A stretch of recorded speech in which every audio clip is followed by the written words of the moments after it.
Pat out of time. Fires for the end zone. Catch made. They won't catch him. Into the end zone. 100 yards. Touchdown. And good evening, everyone. Welcome to College Football 2011. Today we are in Moscow, Idaho, and the Kiddie Dome as Bowling Green gets set to battle the Idaho Vandals. Good evening. My name is Rich Winter. Joining me in the booth today is Brant Boyer. Brant, the last 30 days, it's been a long, hot summer, a lot of two-a-days for these guys, and some of the news we've been hearing about college football, a little bit negative, tumultuous, if you will. Tumultuous in many ways, and you know that you had some serious allegations against Ohio State and University of Miami. And now we finally have some good news coming into the season that we are finally here. Football is back, and every college football fan out there is excited about it. Tell you what, the University of Idaho, they've got a good quarterback coming back. His name is Brian Reeder, and he must play well today for the Vandals. Reeder's got to do a fantastic job. He's had an opportunity to sit behind Nathan Enderle, a four-year starter here at University of Idaho. That experience of watching him mature and progress will be vital for Reeder's success today against a stingy defense by Bowling Green. Talk about an explosive weapon for Bowling Green. Kamar Jordan, this guy is a stud. 96 catches last year. He's going to be all over the field today.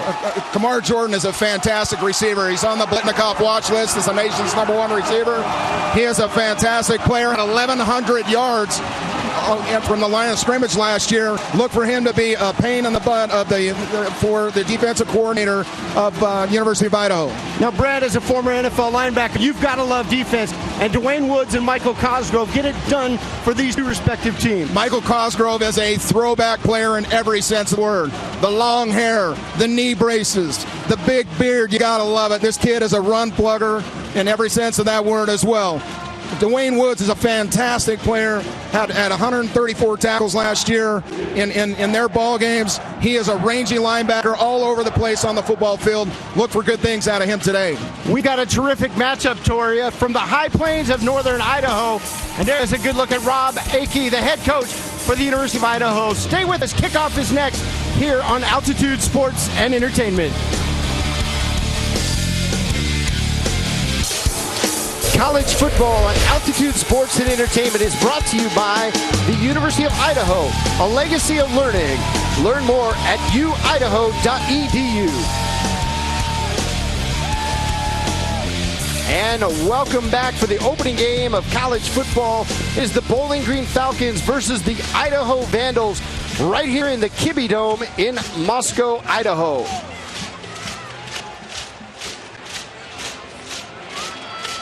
And a couple of years ago, these two teams hooked up in the Humanitarian Bowl.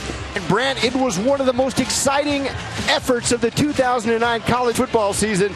A two-point conversion for the University of Idaho as time was ready to expire. It was terrific stuff. Exciting play.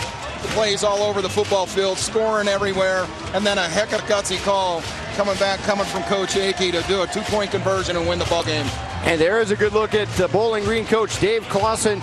In his third year, he is looking to build the program. 67-65 is his career record, and 2-10 last year for the Bowling Green Falcons.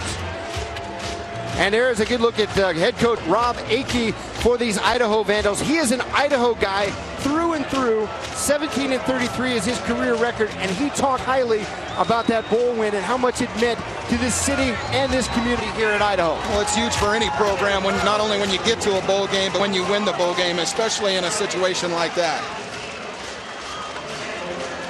And it looks like Idaho is set to receive here with Bowling Green set to kick off.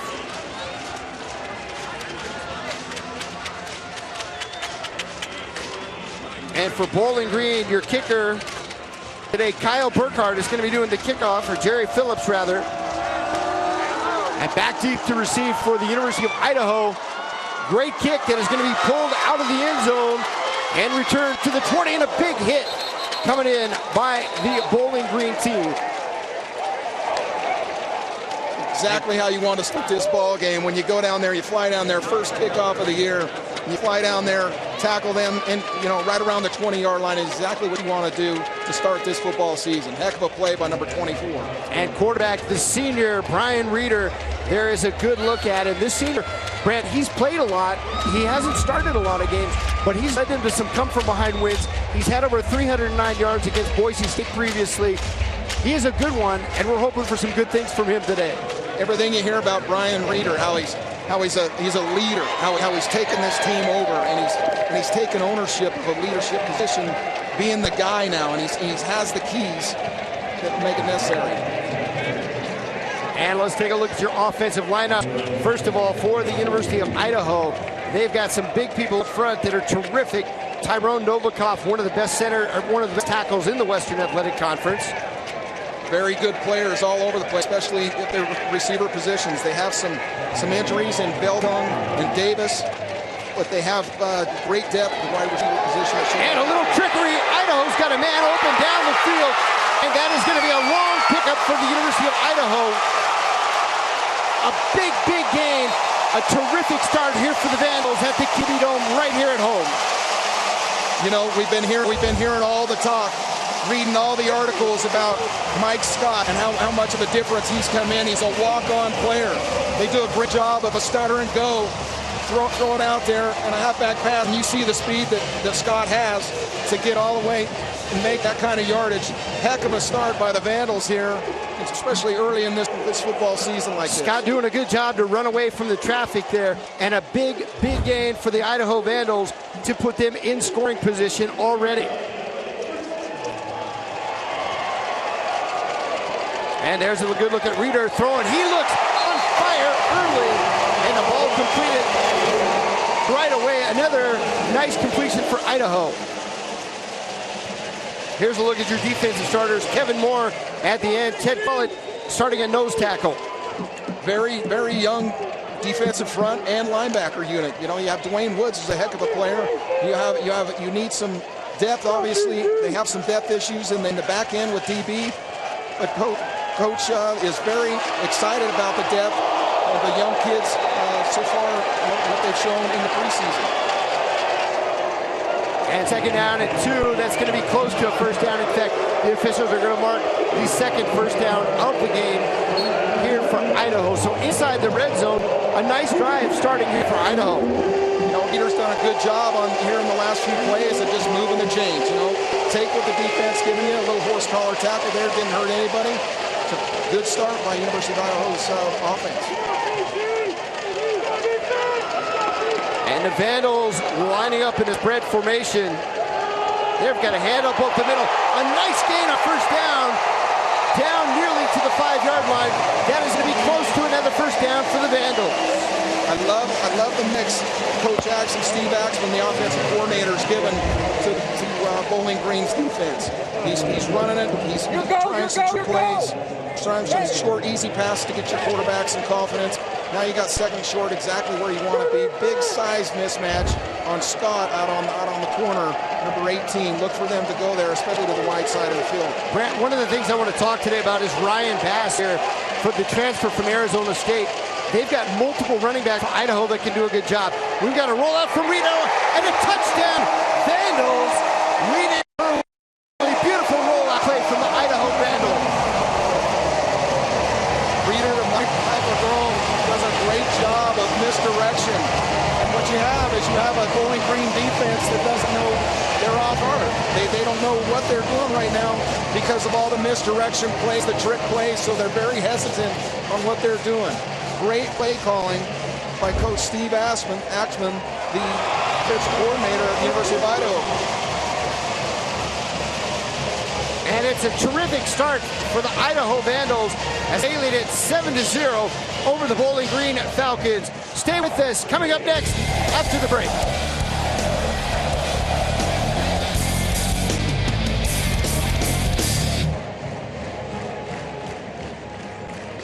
To Idaho, as the Idaho Vandals, Brand, have come out on fire. That was a pretty impressive drive with some pretty good play calling as well to go up 7-0. I love what the coaches did with their new quarterback. They gave him some easy reads. They gave him some quick passes, some misdirection that's easily completable. And I love the trick play that they got for the big game with Scott.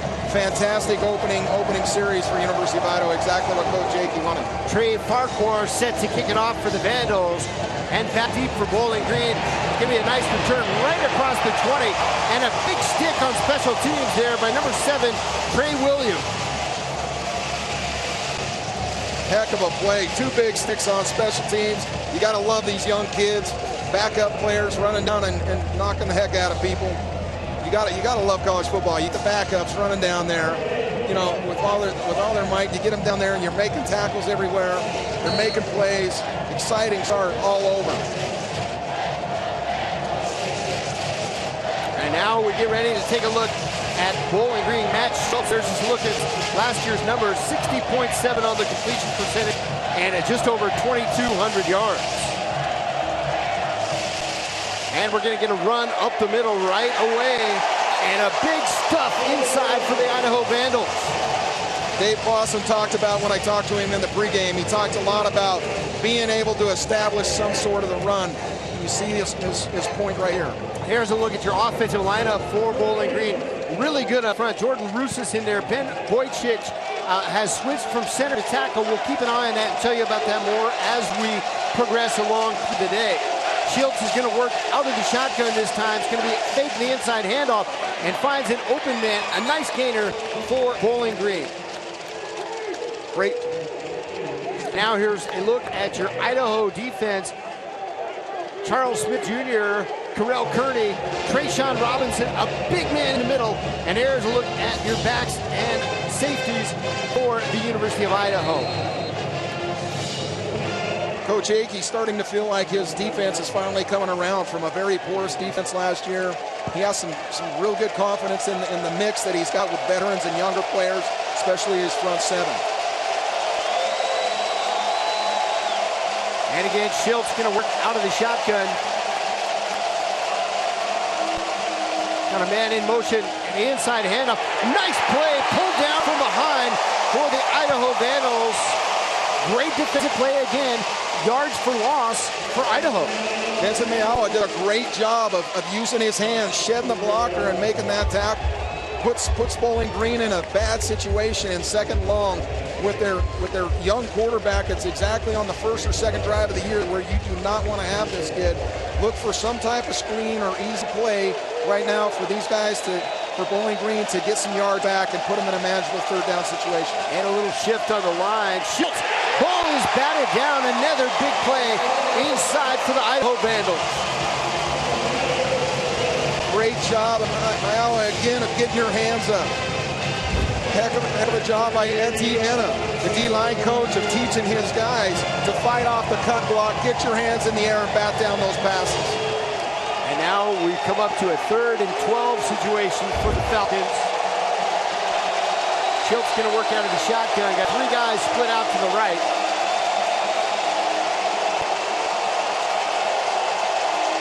Possible screen alert to top of the screen with the back out like that.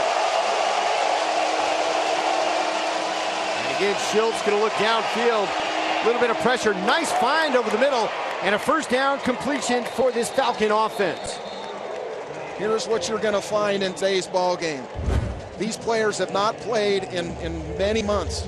What you're going to find is these, especially the younger guys, are going to be so jacked up that they're not going to be focused in on what they have to do. The first situation, we get a busted coverage by the inside linebacker right there. He takes the flat when he should have had the curl. He had a simple curl route right behind him. He should have pushed to number 3 and had that right there. Look for many of those mistakes that happen today just because the kids are so jacked up and amped up about the start of the football season. And we're going to have an inside handoff there to Jordan Hopgood. And coming through the middle is another big play for this Idaho defense. Conrad Shedd did a great job of turning around, using his hands again. Shedd, and they're doing a great job. Their defensive staff has obviously been working on that. The remarks that I've heard on Conrad Shedd is that this kid can flat out run, and you see it right there. He's making plays. You know, you got to be happy with the way your defense has started, other than one blown coverage. Bowling Green going a little bit to a hurry-up offense. Schultz is going to throw it out there, and a nice catch, a nice hit. Kind of like both plays there as the reception pulled in, and then a big stick at the end from Idaho. Great stick, but it's got to push out. If you see one go to the flat, there's one going to come in. That's a 2-12 route is what they call that. Conrad's just a ditch late getting it with a great stick. What he got there. And Brent, again, we're seeing Bowling Green going kind of to a no huddle or hurry up offense, trying to establish the tempo that they want to play here on this football field today. Schilt's going to hand it off inside again to Jordan Hopgood. And again, nothing doing up the middle as the Vandal defense is up to the task. I'll tell you what I like about what Bowling Green's doing.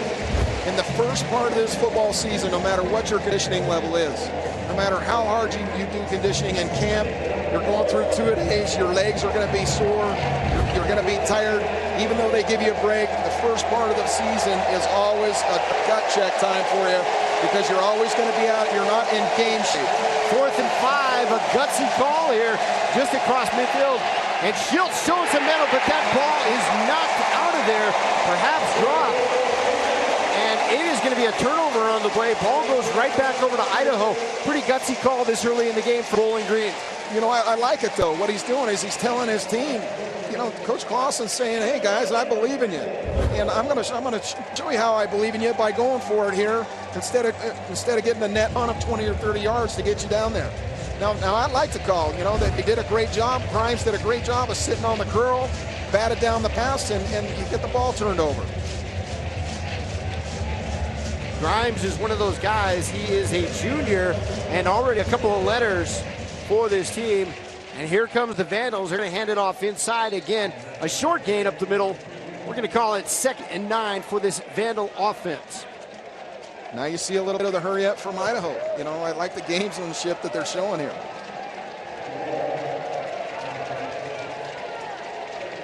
Brian Reeder, the established veteran, he has sat and waited patiently in this offense to get his turn. Throws it out to the right. Maybe a little miscommunication there as the ball is incomplete. It's going to bring up 3rd down and 8 now for Idaho. You see what Coach Axman's trying to do with him, though. I like it. Short passes, get kids some confidence. You know, it's his first couple games starting, you know, obviously this year, but, you know, he's played in spot duty behind Enderle, you know, the last 2 years. And he had a great start. He misfired right there, but, you know, I look for Brian Reeder to have a heck of a ball game today. You know, the Bowling Green defense is full of young kids all over the place, and he's done a great job. This Bowling Green team has a number of players that are just freshmen and sophomore. I believe the number is 81. And they are certainly going to be a force to deal with as some of these players grow up and develop over the next few seasons. That is an incredible amount of young guys on your roster.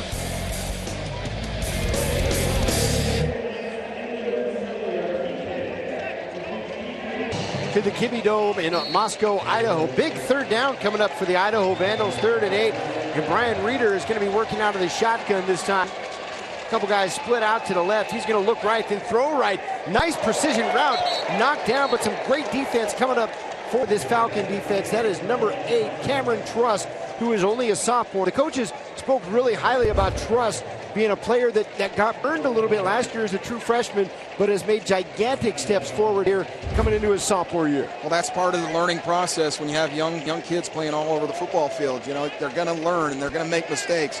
But what this does is when you have so many young kids on your team, it breeds competition and it breeds confidence in what they're doing.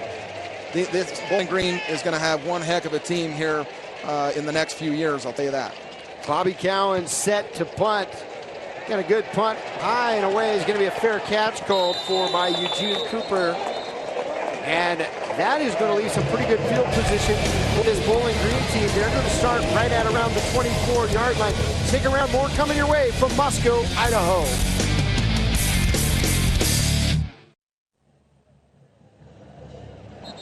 Dome in Moscow, Idaho.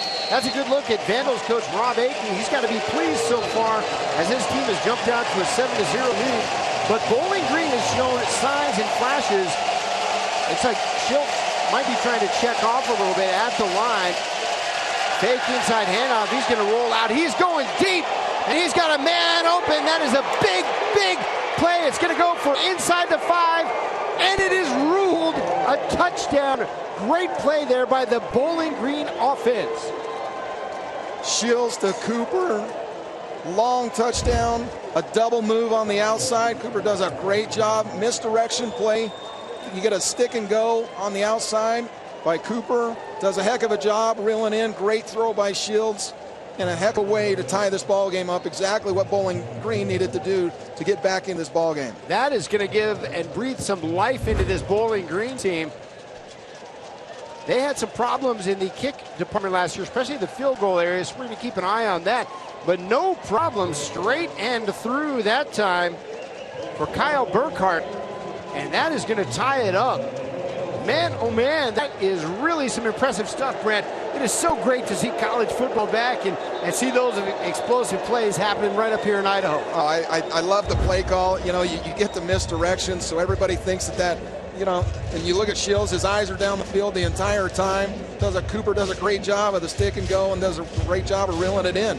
And then, you know, he's got the burst of speed to get it there.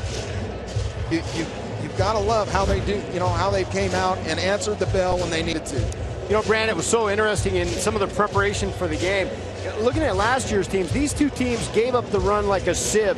Neither one of them could stop the run, and you thought we might see a lot of running action today, but thus far, two big passing plays have got on the scoreboard for both of these clubs. Not only couldn't they stop the run, but they were giving up big plays everywhere, you know, and that's why they were so bad on defensively on both teams.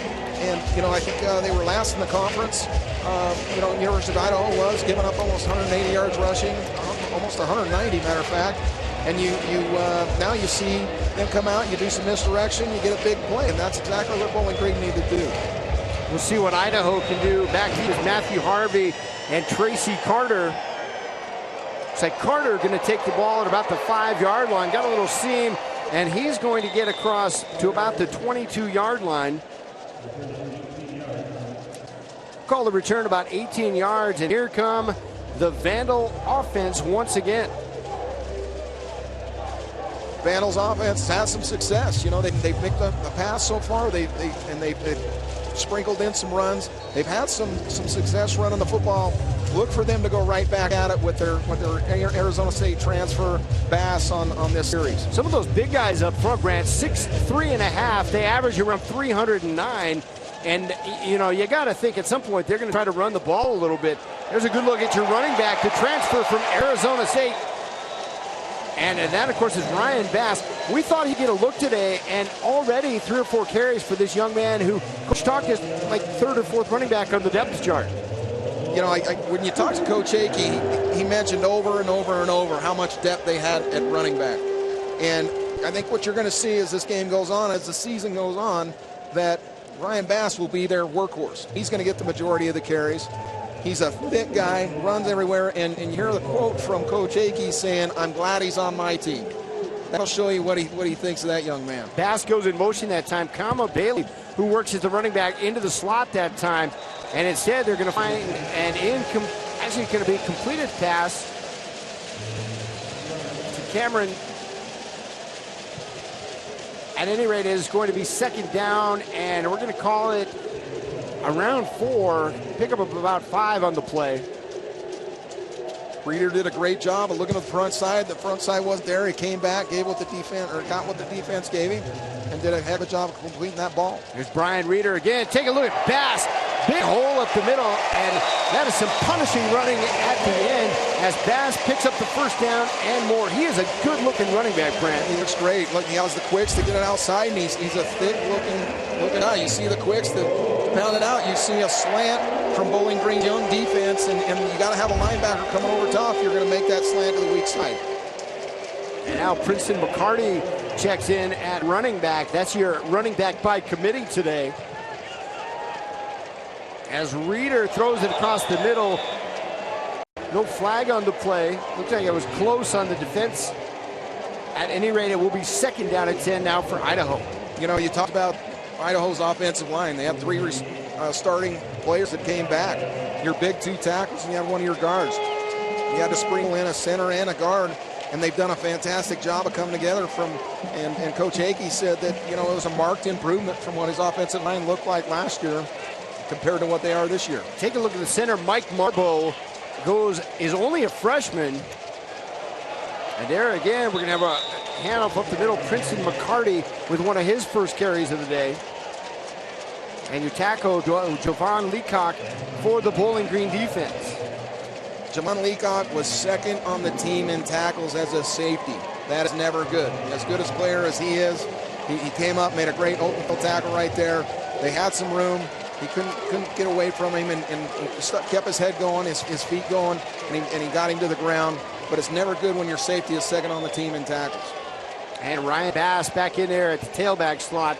Quick slant. Receiver wasn't looking for it. Maybe an incomplete pass. Take a look at Green here. Armani Johnson on the outside. There's obviously some miscommunication. Wasn't even looking for the ball, and then could have got a borderline penalty right there against Bowling Green, but the referees are letting these kids play. And we've got some news about the long snappers today.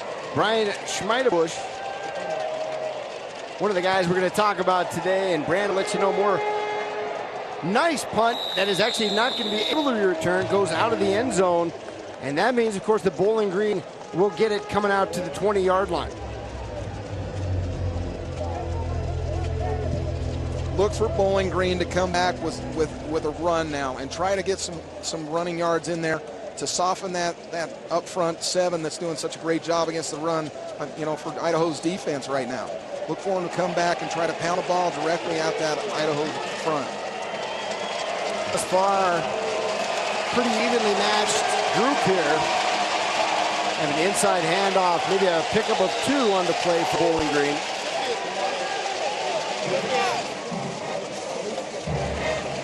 Pulling guards right there, done a great job of coming up through the hole. Big number 68, Scott Lewis, come through there, getting a good inside out block on the inside linebacker. Correll Kearney, one of the guys who is a very young player, but the coach is very excited about him coming in to make the play defensively. And now Bowling Green going to go to an I formation, a little bit of a different look, more of a power look. Down in distance, 2nd down and 6. Schiltz going to throw it up, looking for an open man, and overthrown by just a bit. That ball intended for Kamar Jordan. Gary Walker on the coverage for Idaho. Here's a look at it. You see the burst that Kamar Jordan has on the outside. He beats the corner, but just a little overthrow by Shields. Look for them to come back to Jordan at some point if they're not giving any safety help over top. Jordan, you would think, would make an impact at some point today. 96 catches last year. 3rd down and 6 for the Falcons. See what their aerial attack can do. Jordan split to the top of the screen. And they're going to go a little stop and go, hitch and go pattern. There is a completion. And a 1st down for Bowling Green. Idaho got caught in quarters, with the safety or the corners bailing out, the safeties bail out, and all they did is the receiver did a good job, Jordan, hooking up and catching that football pass right there. Corey on the play for the Idaho defense. Excuse me, that was Sean Joplin. Great job of catching that high ball and bringing it down for the 1st down, moving the chains. Again here, Bowling Green, little trickery to the outside, and a nice pickup on 1st down, Brent. You got to like the variety that you're seeing in the play calling right now. Mike Elko, the offensive coordinator of Bowling Green, is doing a great job of mixing it up. Sprinkling a run here and there, and then, you're seeing a lot of misdirection plays. That's because Idaho's defense is flowing very fast, and they're not keeping on their keys as well as they should. And now Kamar Jordan split to the bottom of the screen. It's a good look at Schiltz. He's going to work out of the shotgun this time. 2nd and 1. A little shift there by the Idaho defensive line.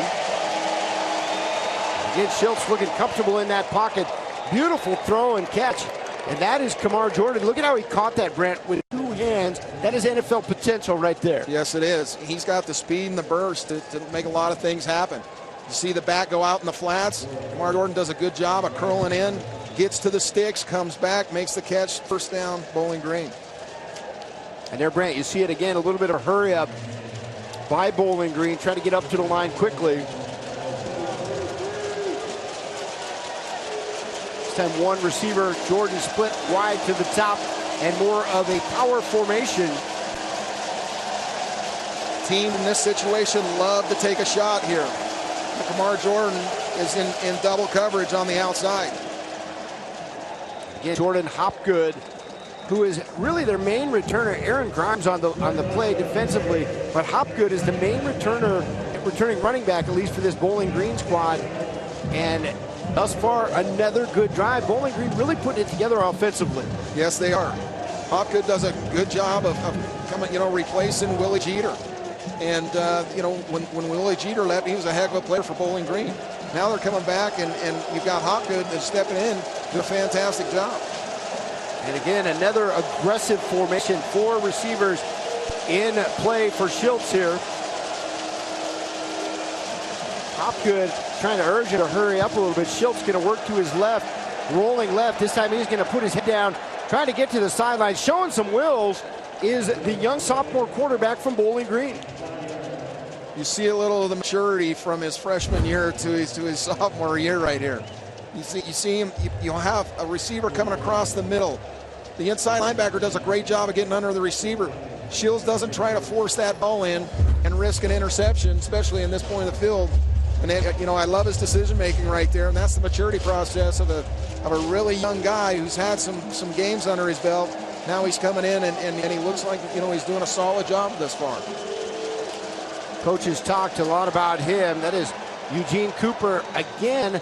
Another nice little stretch play there, almost not a stretch handoff, but a stretch throw, if you will. And again, positive yardage picked up by this Falcon offense. Eugene Cooper's been a focus thus far. It seems like they're highlighting him in these packages, and he's done a great job. He's really short in stature kind of guy, very quick, but he's done a great job thus far.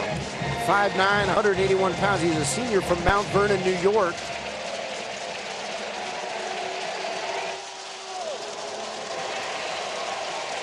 Schultz looks over to the sideline, maybe adjusting the play a little bit on the fly.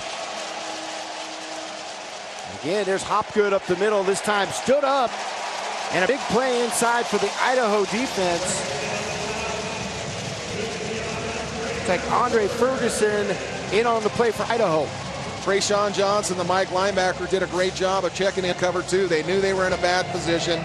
The Bowling Green offensive coordinators over there giving them signals. And you see them handing the ball off, but they did a great job of checking into a cover 2 because they felt that they were going to hand it to or throw the ball to Jordan on the outside, so they had some safety help over the top. Again, Schultz working out of the shotgun. He's got a man open again. It's Eugene Cooper. That is a slithery man as he finds his way into the end zone. Bowling Green has taken a lead. There's another blown assignment by University of Idaho. You're going to see it on the replay. Number 7, Trey Williams. Right here gets picked right there. He should have pushed through to the flat. And you see Eugene Cooper that's very quick and decisive out in the field. He'd be a tough guy to bring down. Great play, great drive. Love the mix. Heck of a job by Bowling Green. Kyle Burkhardt on for the extra point. He converts right down the middle.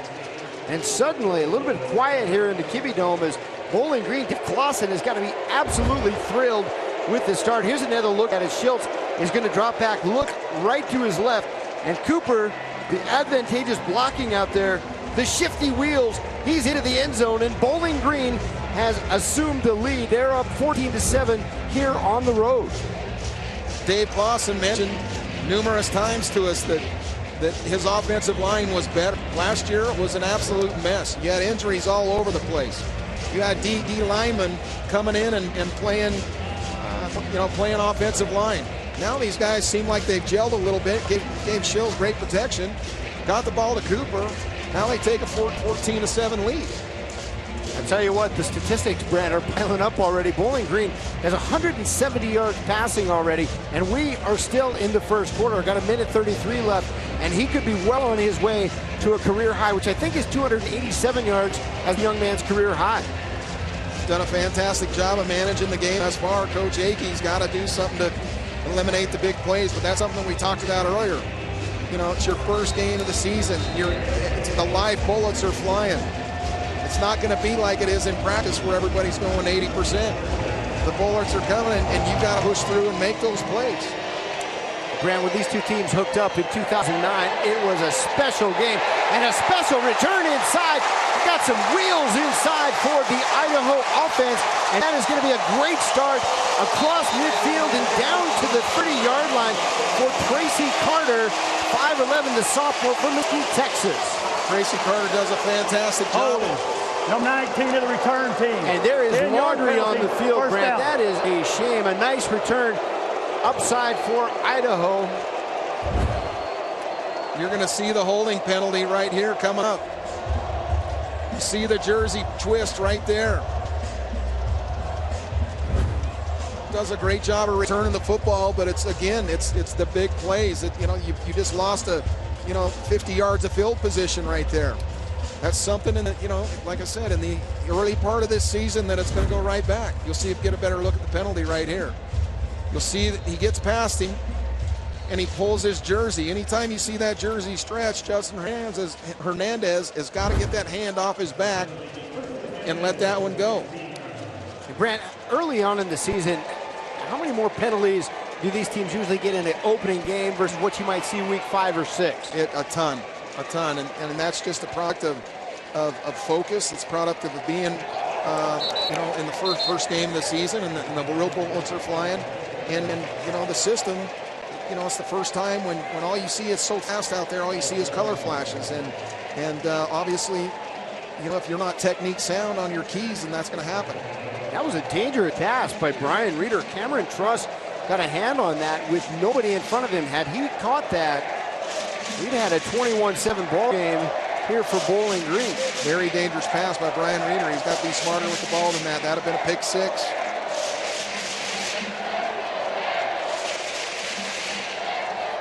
This time Reeder rolls out to the right. A couple of men in the same position there, but equally good. We're going to have a first down pickup for this Idaho offense. Dwayne Woods in on the stop for Bowling Green. Michael Grown, you're in a 2-back tight end set. Michael LeBron's got to cut that, make that a shallower route from the front side tight end spot. You see both tight ends on top of each other right there.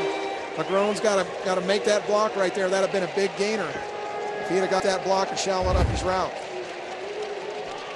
This time Idaho a little bit more aggressive onto their play calling, and nearly another interception with the tip ball there tipped up in the air by Jovan Leacock again. And Leacock, that's a couple times now, Brant, that we've heard him in on the play for Bowling Green.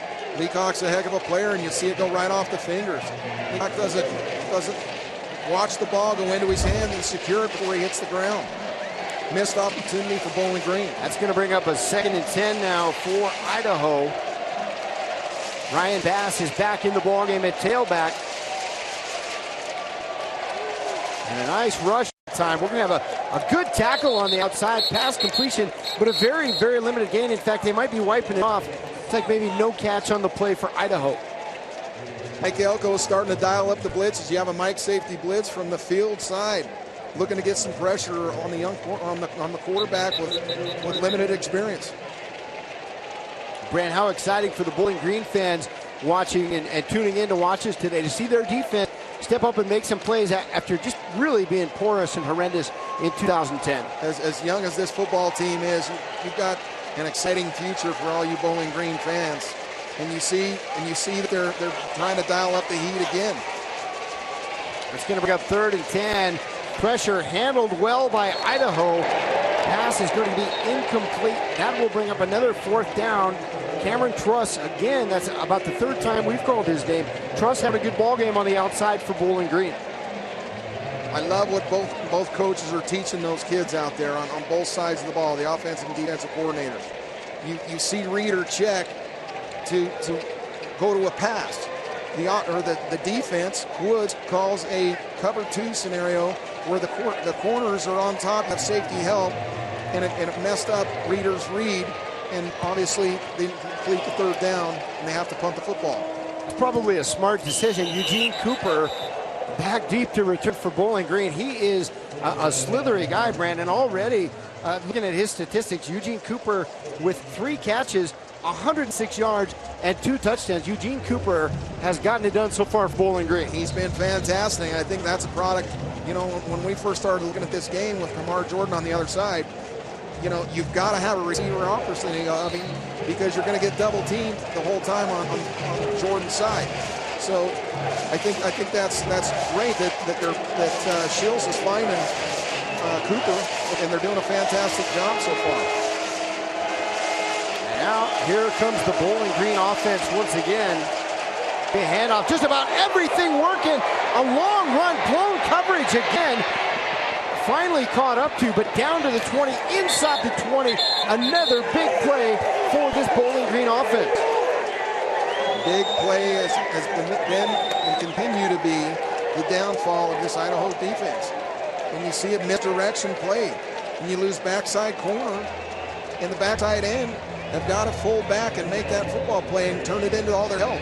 Brant, that was a long runner by Anton Personal foul, fake mask, number 10 of the defense. After this is a goal, first down. And something they're really excited about for this team, Benson Mayowa on the tackle. Let's take a look at it. Brant, really just a blown coverage, inside handoff, reverse to the left. Nice cutback, but it is all downhill from there. Yep, all it is a stutter.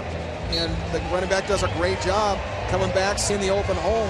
But Mayowa, backside defensive end, can't get cut off. That's his responsibility. He's got to get down in there. Backside corner had his eyes on the receiver the whole time instead of the running back on an obvious rundown situation. And we have got a commercial break coming up, of course, as this team, Bowling Green, has marched in here. They're leading at 14-7. Dave Clausen has got to be terribly excited about his team. We've got more coming your way here on Altitude Sports and Entertainment.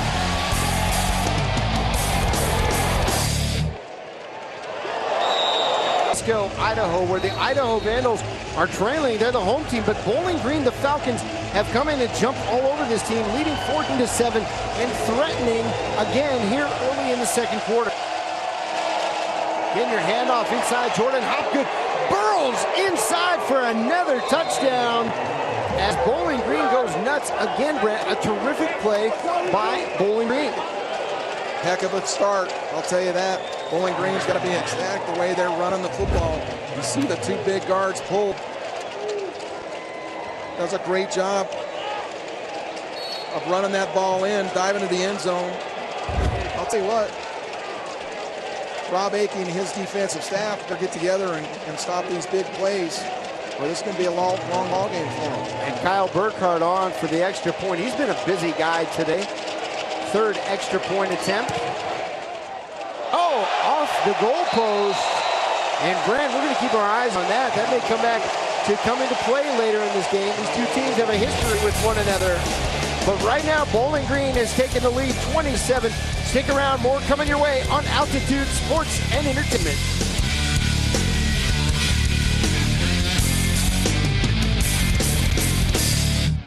Green just missed an extra point, but that is about the only thing they've missed today, Brent. They've come out on fire, 20-7, and it is a good thing there's a lot of game left, but right now Bowling Green is rolling.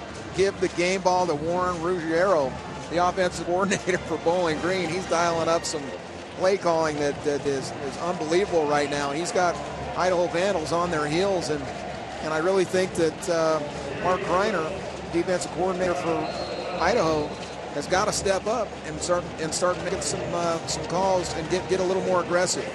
You know, you can keep your over-the-top help against Jordan, but you got to start dialing up some blitzes, or this team's going to run all over you. Oh, and that is going to be a tough play right there for Idaho. Back deep, that is, of course, Tracy Carter, who bobbled it.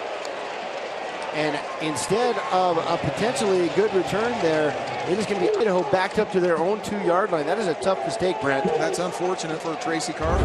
He did a great job running the ball back, but an unfortunate penalty cost him on the last kickoff, and now he needs to look this right into his hands and bring it into the numbers and return that football. He had a lot of room there.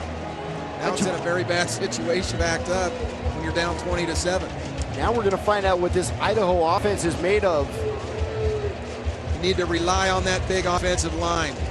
And Bass, get back to Bass running the football.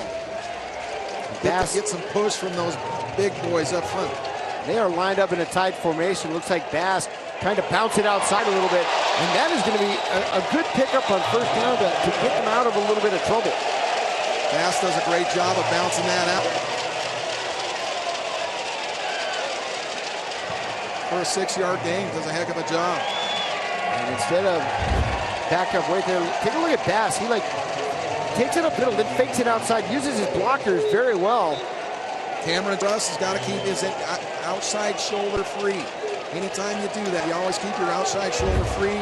You're the edge of that defense. You got to turn everything back for your help. Again, Bass right up the middle. That is going to be very close to a first down. Might be about a foot short or so. Well, I'll tell you what, this Bowling Green defense is not that big. But they are rangy and fast. You see them, their linebackers aren't very big. Woods is a heck of a player inside, but what you see is an up-front defense that has to do a lot of slashing, a lot of slanting. And if Idaho would line up and physically man-on-man get after these guys, I think they'd have a little more success.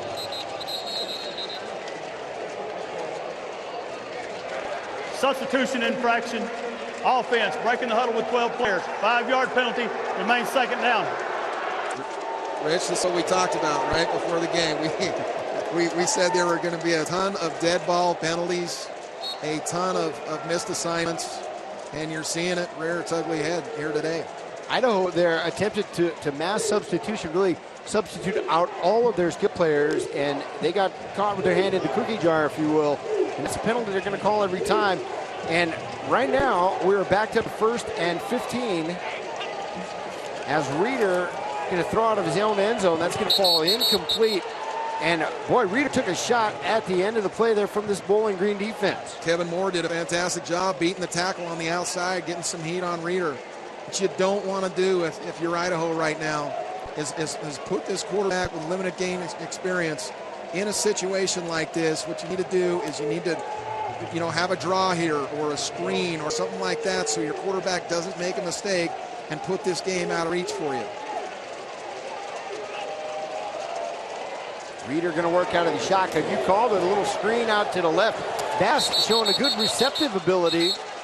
It'll be a short gain on the play, but a positive gain nonetheless. Positive yards. Now you're in third down range where it's manageable.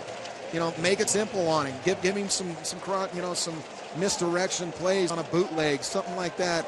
But don't make a mistake in this area of the field if you're Idaho. It's going to bring up 3rd and 10.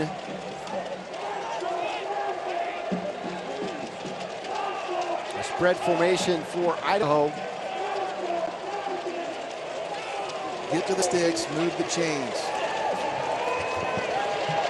Reeder tosses out, that ball falls incomplete, intended for Mike Scott. And a little moan goes up through the Kibbe Dome here.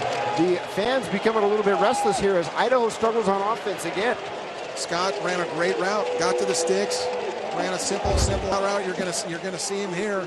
Reeder needs to step into this throw and put some more mustard on that. And that's an easy first down. That's exactly what I'm talking about. You have the receivers there, get to the sticks, you just move the chains. Back deep for Bowling Green. There is that man again, Eugene Cooper. And if he comes up on this, we'll have a chance to return it. Cooper, dangerous as he's showing up the middle. Eugene Cooper trying to bounce it, but fortunately for Idaho, knock on it. We got a flag late at the end of that play, Brent. Eugene Cooper's done a fantastic job. He's a little squirrely guy that gets out of there and does a heck of a job for Bowling Green.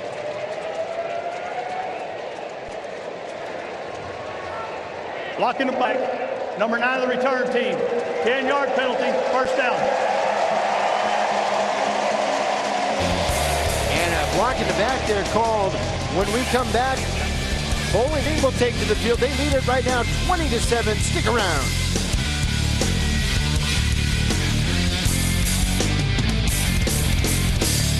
Back to the Kibbe Dome in Moscow, Idaho, where Bowling Green, the visiting team, has jumped all over this Idaho Vandals squad, 20-7. And they've done it in a variety of ways. Matt Schiltz under center right now.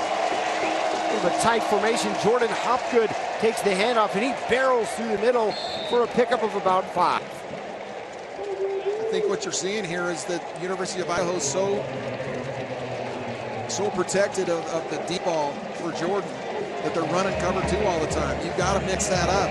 Maybe run 4 on the backside where you get a little more run support, and then you have a safety over top. They've got to figure out something to start mixing it up and get Shills off the spot. You can't let this young kid sit back there and pick his targets and have easy throws. And he has looked pretty good so far, this young sophomore quarterback. Already over 170 yards passing. 106 of those to Eugene Cooper. This time hands it up the middle to the freshman again. And another big play for Anton Samuel.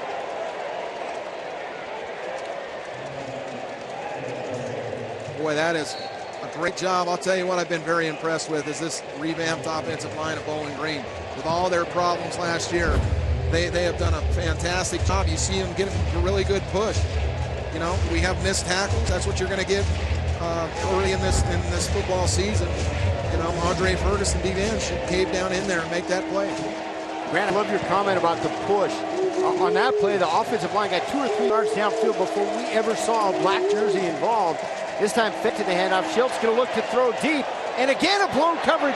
Man inside that is going to be down right at the goal line. Very, very close to a touchdown for Bowling Green. Trayshawn Robinson gets his eyes off his luggage, I like to call it. Your luggage is the tight end. Stay on the tight end. And once you get your eyes off your luggage, somebody's going to take it. And I'll tell you what, he just took that ball right there. And another giving up big plays all over the place by University of Idaho.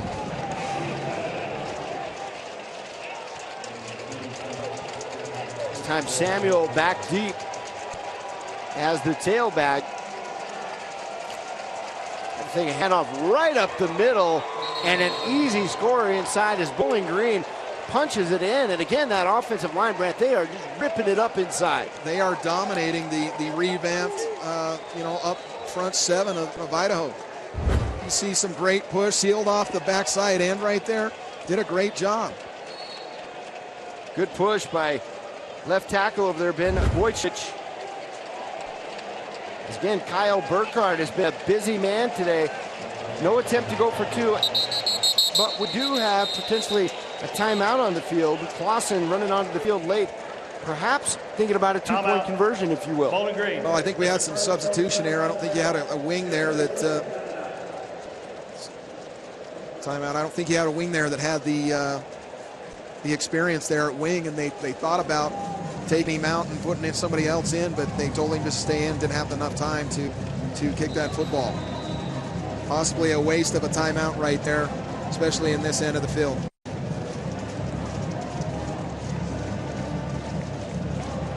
This is not the kind of start that Rob Akey and his staff wanted for this season. Bowling Green has been impressive thus far. Both sides of the ball, really, but offensively, they have yet to be stopped. And a number of good-looking players, not just first-teamers, but other guys stepping up and filling the bill. Very impressed with their quarterback thus far. You know, I think that year under his belt last year, when started 10 games and had a good season, got injured there late, but came back. Now you see Bowling Green up 27-7.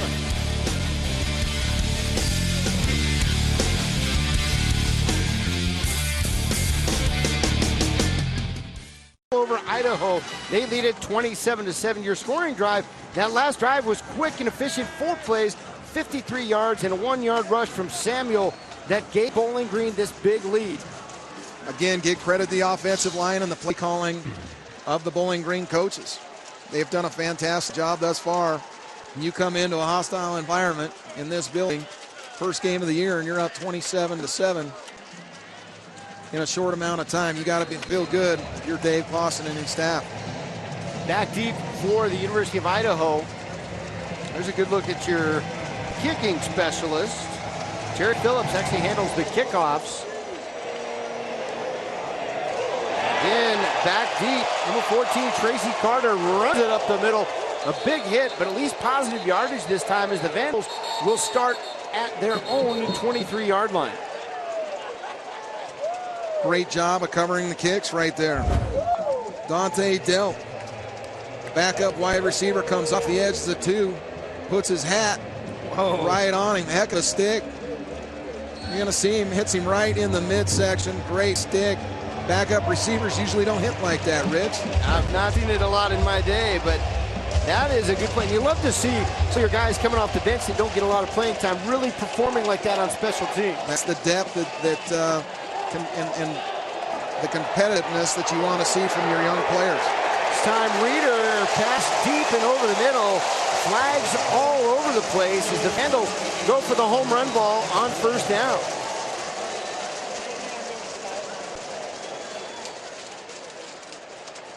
Vandals go right after their home run threat, Armani Johnson. Pass interference, number 8 of the defense. 15-yard penalty, automatic, first down. And of course, interference, 15-yard penalty. Let's take a look at it. I think they got a good break. University of Idaho did. Number 8 does a great job.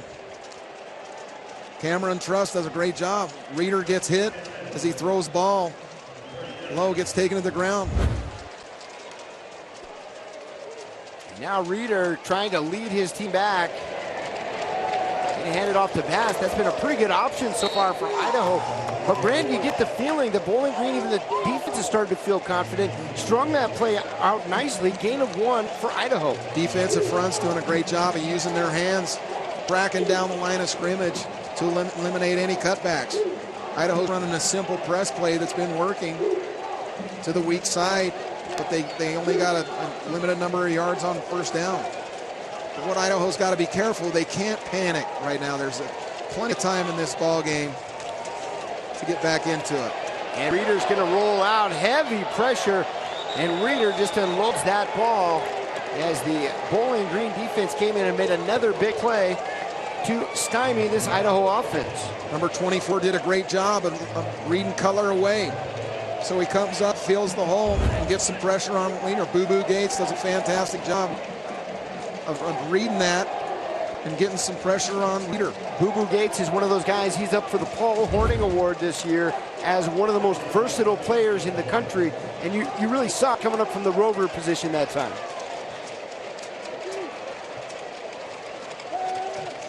Here's Reeder. He's going to look across the middle. And that ball finally did hit the ground there, Brent. I didn't see it at first, but batted down. Again, a big play inside for Bowling Green. Good push by Bowling Green, getting your hands up on a third down. University of Idaho's got to get something going here. And here's a look, see if we can see who batted that ball down. Tell you what, Mike Elko's bringing the heat now. 10 seconds. 10 minutes. Mike Elko's not the defensive coordinator for Bowling Green, is not going to let Reeder sit back there and pick him apart. He's going after him. I think it's a good decision to do that. 10.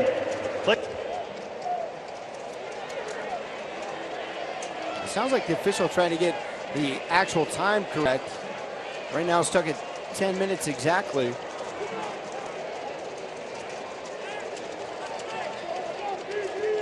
And back deep, keep your eyes on Eugene Cooper. He has been special so far. A couple of touchdowns, a couple of nice returns already for Bowling Green. And Bobby Cowan also to punt and overhead. Cooper may have had some room to return that. He puts up his hands though. And instead it's going to be just a fair catch. Cooper may be getting tired from all those yards he's been gaining. I'll tell you what, if I was Patrick Lively, I may kick that out of bounds. And here's a good look at Eugene Cooper. Take a look at the bomb early. Cooper hauls it in and rumbles into the end zone. Bowling Green up early in the ballgame. Sills is doing a fantastic job of finding him anywhere. He's finding him deep, he's finding him short. And Eugene Cooper's just an electric guy. He's on special teams and as a receiver. Now Shields back there working it out again. Looks like a handoff inside to number 4, Jordan Hopgood.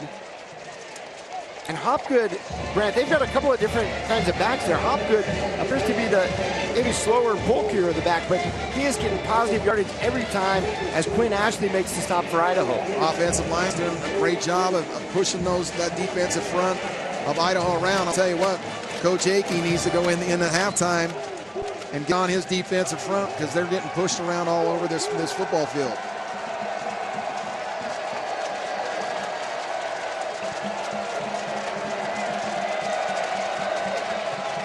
Again, this time a little bit of misdirection. And again, the dual running back threat.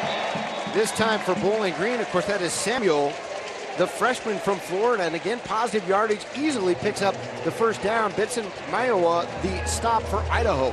This Mayowa does a great job of coming back. You see him initially. That's one of the hardest plays as a defender right there. But he does a great job of retracting and coming back and getting in on that hit. But a great play call. That's a very hard play because you got to play the front side so hard. That backside end with that flip play, they call that the flip. That's the backside end, and the backside linebacker has got to keep his eyes on his keys. And Samuel has come in and given him a nice change of pace back. And again, this time a handoff up the middle. Good push again as Bowling Green picks up positive yardage on first down. Just simple counter row. They're doing, like you said, they're doing a great job of 3 yards, 4 yards, 3 yards, and then they're sprinkling in some misdirection. And it's just a matter of time before they get single coverage and they don't have too deep, and they go to Jordan on a long ball. Trayshawn Robinson in on the stop. This freshman, Samuel, has looked very, very good from Florida. This entire Bowling Green, Brant's saying a pass play. And he called it actually right across the middle, floating it across to the tight end again. Lots of misdirection. You see how fast the Idaho defenders are flowing. They got to turn around. Jet right there needs to turn around and look up that tight end. He's responsible for that crosser. I tell you, I'm impressed with this young quarterback as well. He's done a fantastic job thus far. But he looks cool under pressure. He's made all the throws. He's thrown it deep. He's thrown it across the middle to his tight ends. And he's going to throw it again. Coming out here is Shields. And again, the big completion for Bowling Green. They are on the move once again. Offensive line does a fantastic job of blocking. And Shields puts it right on the money. Does a great job. They haul it in. Another Shields takes a good shot here from the caveman, as they affectionately call him, Mr. Cosgrove, who's a heck of a player up front. I thought they would be a little more active up front as defensive tackles and having that D-line intact coming back. You got one player. You got to love your quarterback standing in there to take that hit, understanding that it's going to create a big play. The reception by Ray Hudson from Detroit, Michigan. And then here they come with this mix and match. We're going to have a penalty flag. Perhaps Bowling Green jumped the gun just a bit. Ball start. Number 89, offense. 5-yard penalty, first down. I'll tell you what, the misdirection plays are hurting Idaho. You're getting the 2 guards, Dominique Wharton, Scott Lewis, pulling all the time. They've ran it over and over, just a counter row. And it's hurting the front 7 of Idaho. Now the Idaho fans getting involved a little bit, trying to spur their defense on, if you will. Look for Bowling Green to take a shot somewhere in here. 1st and 15. And again, we're going to have a handoff to Samuel. This guy's got some quick wheels. And maybe a gain of 3. We'll call it a long 3, which will bring up 2nd down and 12. Quinn Ashley in on the stop for the Vandals. When you talk to Dave Clausen, he's been very, very complimentary about his young running backs. Very upbeat and positive about all those guys, and there's numerous guys that are going to tote the rock for him and Bowling Green here in the upcoming years that are all young kids. Shields working out of the shotgun again. Coming up to play, perhaps changing it a bit. Stands in there again. He is accurate. And, oh boy, Bowling Green nearly broke that away for another score. But as it is, it's going to bring up a very short. Watch Jordan right there come and rub the defender off. Does a great job. Schill does a good job of getting it to his big tight end. That should have been a touchdown. If that had been put on the numbers. And again, effectively using the tight ends. Alex Baer right there, who's a redshirt sophomore. And Grant, we're coming in towards the end of the first half here. Idaho needs a stop. They need to put a stop to this drive and come up with some kind of a big play. And right there, a little bit of it, 3rd down and 3. That's going to bring up a 4th down. Trayshawn Robinson, the linebacker, makes the big play for Idaho. Corey Toomer does a great job of shooting in there, making that play. JUCO transfer does a heck of a job of shooting the gap.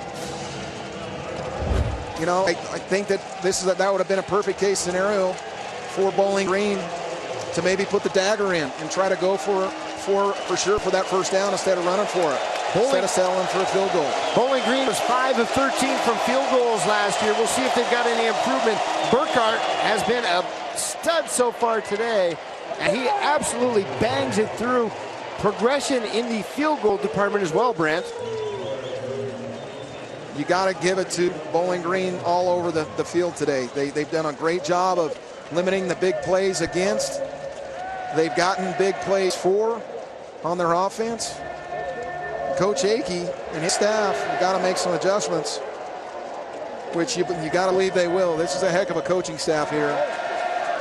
And you know, you have an offensive coordinator like Steve Axman that's worked with the likes of Troy Aikman and Neil O'Donnell and Marquise Tuiapasopo and all those guys. And, you know, he's going to have to rely on all that experience to dig them out of this hole, that's for sure.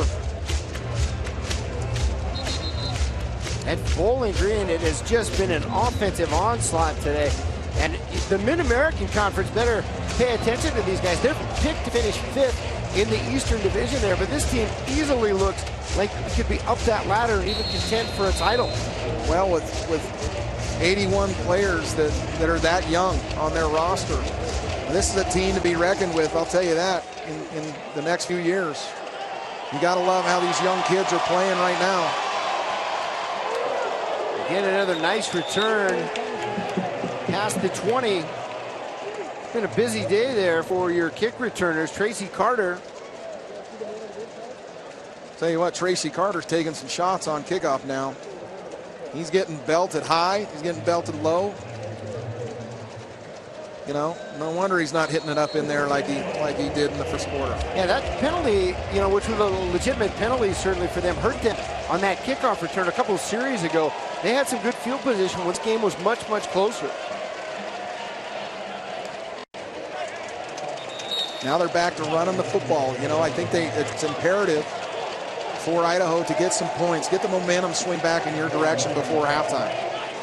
And just around 4 minutes to go, Kevin Moore on the stop there for Bowling Green. This time Reeder fakes the inside handoff out to side. That's a nice play call and a 1st down pickup. That is the first really spark we've seen from Idaho in quite a while. I like it. Scott ran off the corner on a deep dig. They come back, send somebody out in the flats and get an easy 1st down. They're in a 4-minute tempo offense right now. Critical that they get some points on this drive and do not make a mistake and give the ball back to Bowling Green. Amani Johnson split up to the left. We're going to come right back to Scott. And another big play completion. Suddenly, this Idaho Vandal offense has found some spark. Number 18, Scott, I'll tell you what, watching this kid tonight, he is one heck of a player. No wonder he got rave reviews by all the coaching staff and everything that we read. He's an explosive playmaker. You see how he can make people miss. Got good hands to bring it in. Doing a heck of a job thus far. They need to look for him more often. And now Reeder coming right back. And see if we're going to call it an interception. It is, in fact, an interception. So another big play for Bowling Green. Suddenly the defense now steps up. Grant, that's a couple tip balls that we've seen, just waiting for one of those to be intercepted. Keith Morgan does a heck of a job of turning and running with the receiver. You had safety high and you see him flip his hips, come back, get his hands on it. That's a heck of a play. Secures it, see his hands underneath the ball. And that's exactly what Idaho did not want to have happen, because they could, Bowling Green right here. On the field was an interception. The previous play is under review. From our vantage point, it did look like an interception. That's what I thought too. Some pretty good camera work to show that ball potentially not hitting the ground at least.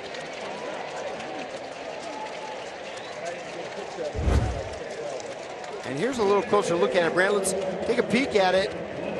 It's like the ball is very close. It may have touched the ground there with the tip of it. See the bottom side of that football touch the ground. That's going to be an incomplete pass. But I'll tell you what I don't like. Reeder's not getting back, getting his feet set, and stepping into that ball. And there's again a closer look at it. Boy, what a play to even hold on to it. Looks like he almost dropped that ball initially, but I think that's gonna come back and be Idaho's ball. The tip of that ball did hit the ground. Yeah. Reeder needs to step into those and put his all into those, or he's made a couple bad decisions. And you expected that a little bit. Haven't been his first start of this season. And there's a replay booth right there taking a look at it. The masterminds, if you will, Brent, they see all the other positive angles up there. Coach Hickey cannot be happy out and perform so far today. I'd like to be a fly on the wall in this locker room. And there's again, of course, another look at it. I just got to say, that's a heck of an athletic play there. The ground before the completed catch. Second down and 10 at the 45-yard line. One so far this season. Got to feel good. How speedy that was too. That didn't take a long. Take a look at it a few times. It was pretty evident. Can take advantage of that. You mentioned they need to score 17 to go here. A score would do wonders for the crowd. They need to take a shot. Green pass out to the right. It's going to be a gain of 4. We're going to call it 3rd and 6. Job of sniffing that out. You're going to see him come inside out for reading the screen. Misses the tackle, but does a good job of teammates. Princeton McCarty on there. He's run it and catch it. 5'8" on 92. Little sidearm there from Reed. That is play. You have a huge outside with Armani. It's Patrick Brown. Evan McCoy out on the outside. Ballish corner. Johnson's a big kid. You would have said try to even put up. You've got a timeout field. That's your second Bowling Green. 3rd second. They want to talk to Brand. I think both of these teams exactly how important this possession. If you're Bowling Green, you don't want to give all balls so far. You don't give them any momentum at all. They're in the drive and all done a great job of tempo game. Running the misdirection. Done it really. They've got Jakey staff on their heels a little bit right. But look for Idaho to come back and make some cool adjustments. I think that our center, and get some heat on the young players on both of these squad here. Kamar Jordan, of course, award. Dwayne Woods on Butkus Award for best linebacker. Ben Bocic is on the Remington Award. He's playing tackle though today, and there's some really talented guys out there. Yes, there are. Farquhar is a really good player as the kicker for Idaho, and Beltung is a very good receiver who's out of this ball game. Has definitely hurt the Idaho. He's going to look deep, puts a little drop, and a flag. There is a flag on the play. Returns it near the 40-yard line. 10-yard line. You see a little bit Barry Reed right now. I thought that with him watching, seeing single high cut right in the middle of the field, anyway, and the clip in the ball. But Reeder's got it. It was they got points on that drive. For 30 to return, half the distance to the goal. Reception, I believe that was Cameron Truss who that. A block in the back penalty return, so still Green Grant. Let's take a look at right in the middle of the field of Eden Preside. Corner come over. You're going to see coming here. Cameron Truss done a good job right there. Has made some of this ball first half. He has. I was talking to the Bowling Green. He said he got a little bit last year as a true freshman, but boy, he has made some inchman to soccer. He is a real player. Again, dive play up the middle for Bowling Green. Doing nothing but trying to run out. Jordan Hot on the Karen Grant to stop Idaho. Dave Clausen's got about the way they played this first half. Absolutely. This was a 2 years ago, Brent. They look tonight. No, they don't. You know, they lost 4 games within, 4 points, right? This is going to be a club to be reckoned with, I'll tell you that. They 3 in the second quarter. Again, handoff. And there, here, Brent, to kill if you would. 5-yard gain, it's going to be third carry when to stop Idaho. Rollins by one and has got it. Dave's guard better. You see us flow right over top. That misdirect has been hurting the inside. If you're Mark Rupp, the defensive coordinator, you let some blitzing them off, let them sit all that. Give him a first down, in fact, on the play. Made Neil down, satisfied with everything they've done here in the first. It's been all, which is a surprise here on the high plains. Oh, you thought Idaho today perform at this level? I did. I thought put on a big performance. He played, you know, with a young Green and a young team Idaho. Both right features ahead of him. I tell you what, Reeder made this first, but he's has 3-yard gain in his career and a big 2008 state. Look for much improvements from the third quarter. The dude got a minute better, and they got to stick with the running game. What happened to Bass? Bass was a lot of young. The running back at Arizona State, and now they take him out, and they're trying to pass out. He's going to have the ball left. 20 at the back end game. Dave Clausen on there has got happy. Head coach Rob Akey for just a bit about exactly what's been going on. There's a look at the key of Idaho. Rich Booth, not really good start to going on with your guys out there at the moment. Playing terrible right now. That on defense, we're get better guys. I need to get ourselves settled down and then get swarming football. Last thing, get that off moving the ball, taking care of them. Need to do very simple, but we got better ball we're doing right. Coach Aker, you're seeing actions. What are you doing this afternoon? Well, it is. We stop a second. Fix those misdirect our ass from right now. Go fix. We're gonna put it field. We're going live. Like I said, and that is Coach Akey. Obviously, and that is going to be some discussion. Idaho football. And Bowling leads 7 8.5 coming up after the breaks game on Altitude Sport. Of this exercise. Expand Earth Farmers is head knee. Exactly. Team ready to play. All he's got to do is cut down on the big plays right now here in the second half, and he'll be right back into this ball game. Off of that video, Preston Davis, the man who caught those passes, injured and not available today. And, you know, you talk a little bit about some of the weapons that are hurt here for Idaho. That could have some form and function as to why they're struggling at least a little bit on offense. With Davis and Veltung out, it's definitely hurt the offense of Idaho. And, you know, on the flip side, you have, you know, the young quarterback on the other side, Matt Shields, just picking them apart. And the offensive line's done a great job that had so many times, had so many problems last year. Done a great job of managing the game, going 12 for 15, and doing a heck of a job in the first half. You know, Shields' career high in passing is 287 yards.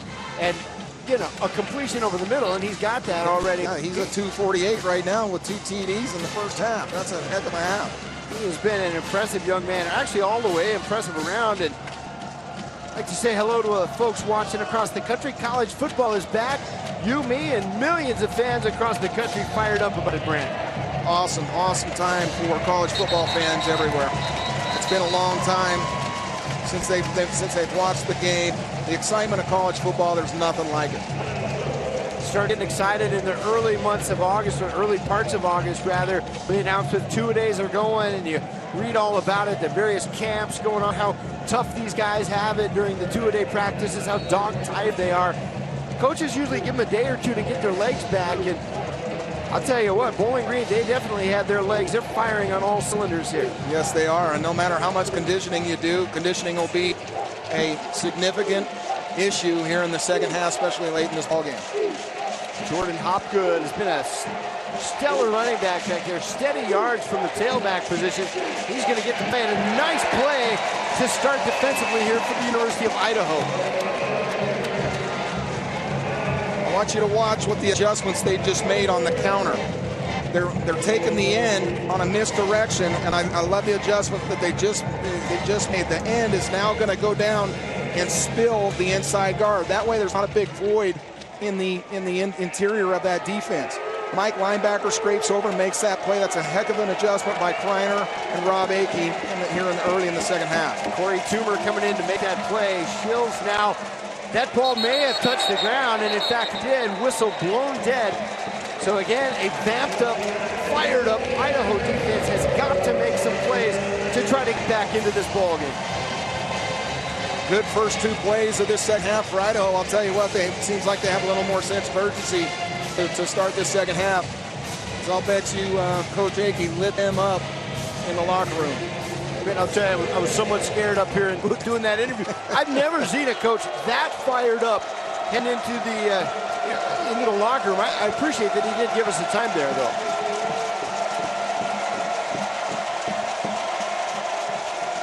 And now Bowling Green, 3rd and 10. A little pressure is going to loft it up, and I think probably a wise decision there. Shields just throws it away, and that may be the momentum. Idaho has come out and put up a defensive stop to get this 3rd quarter started. Here's another reason, another change that they've made. Now they're running DEs.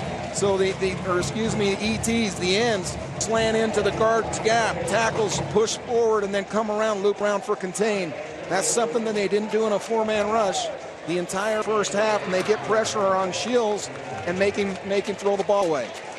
Good adjustments by the Idaho defensive coordinator and their staff. And back deep for Idaho, Kama Bailey. He is an all-purpose guy. See if he can get this picked up for a return. In fact, he's going to let it go. So good special teams play by Bowling Green. It's going to be Idaho when we come back. 1st and 10 from their own 27. You're watching Bowling Green in Idaho here on Altitude Sports and Entertainment.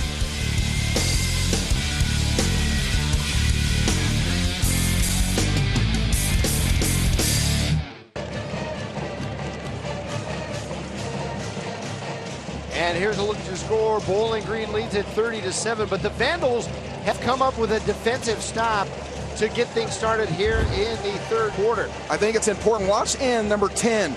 Come down, spill that, turn the guard. Now the Mike linebacker, G.I. comes right over top, and he spills it again. That way, it'll stop that inside run play, the misdirection that's been killing them. As long as they spill it and make it go sideways, instead of running downhill, that is a critical part of the adjustments that Idaho just made to stop that counter that's been killing them the whole game. And now Brian Reeder, the senior quarterback, hands it off to Bass.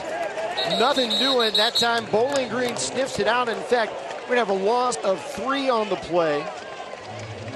Keith Morgan does a fantastic job of shooting the gap here. Like a missile coming through here. Shoots the gap and takes down Bass for a loss of 3 or 4. Paul Swan in on the stop also to help out. 2nd down and a long 13. Reeder's going to drop back in the pocket. And that pocket collapses. I don't know if we're going to call it a sack or not, but Reeder pulled down probably for a loss of about 1. Even though he didn't make any yards on that snap, I like how he ate the ball. You don't want to make a mistake. You need some points here, regardless of whether it's 3 or whether it's 7.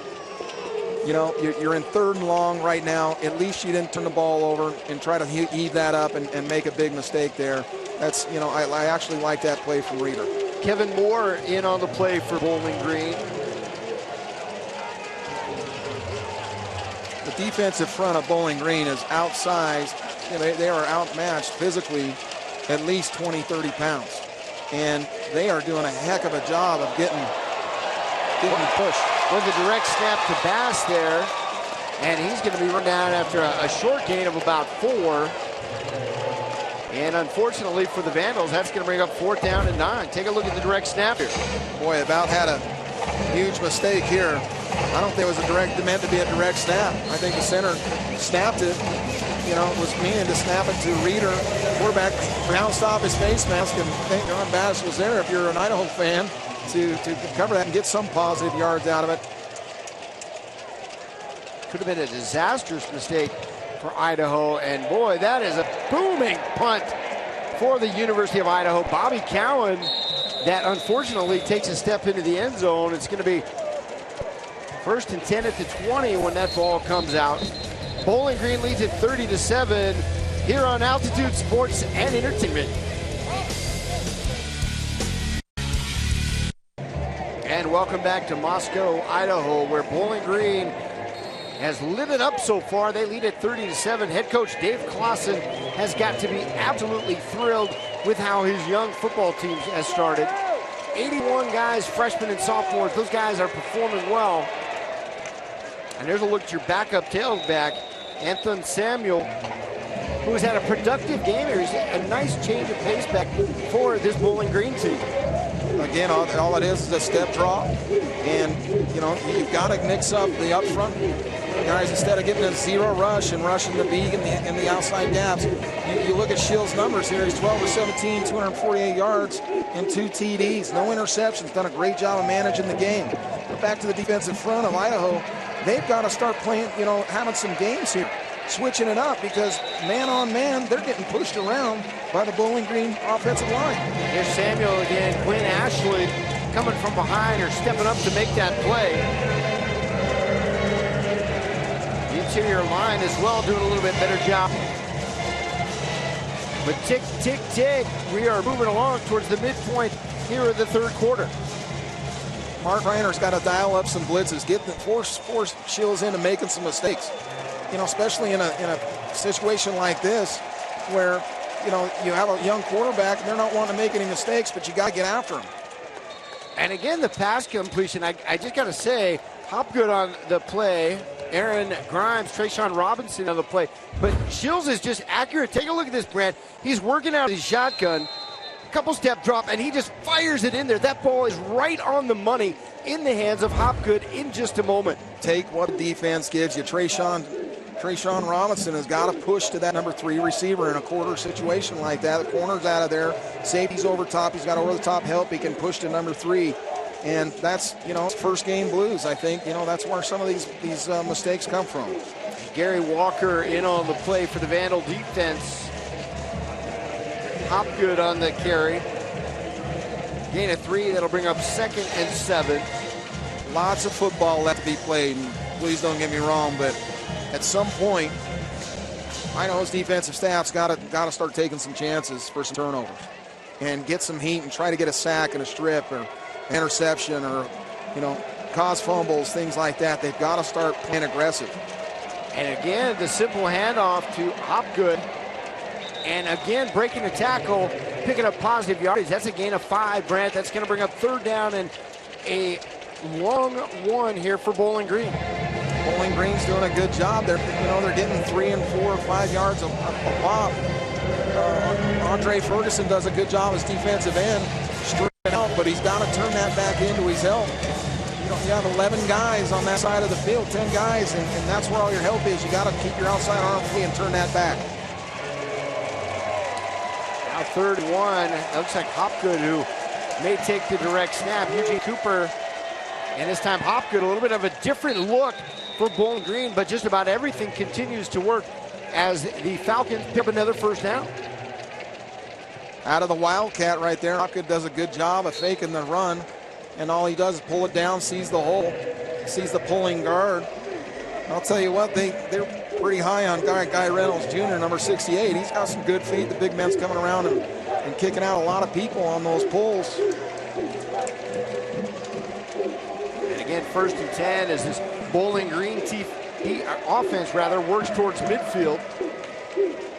And again, the change of pace back, and he gets to that first and initial burst, and nearly another 1st down. Depends on the spot, Brandon. Might be an inch or 2 short, but and again, a good gain on 1st down. Here's a look at it. You're going to see missed tackles. Watch number 12, Quinn Ashley, come off the corner right there. Trayshawn Robinson misses the tackle as well. It's something that is continue to be a thorn in Idaho's side as big plays, missed tackles, and penalties. And Homer Mauga in on the stop for Idaho. Some of the 2nd stringers getting a look in there today, potentially to bring some fire, if you will. Idaho's got to do a better job of disguising their blitzes. The coach sees that and he checks right off.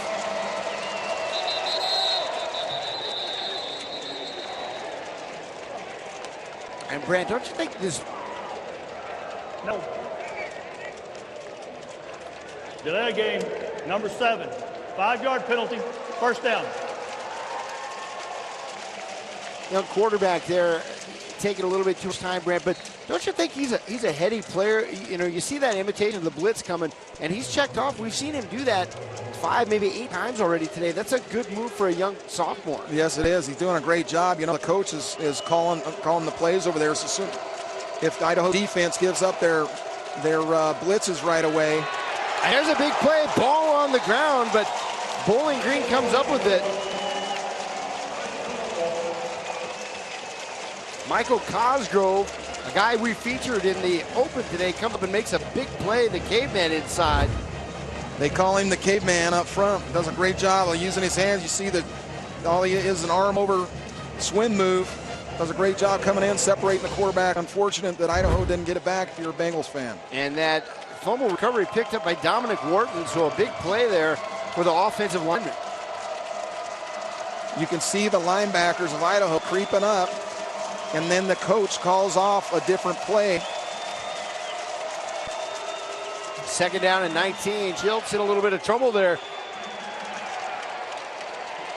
And comes right across the middle. Kamar Jordan with the reception. It's going to be a short gain on the play.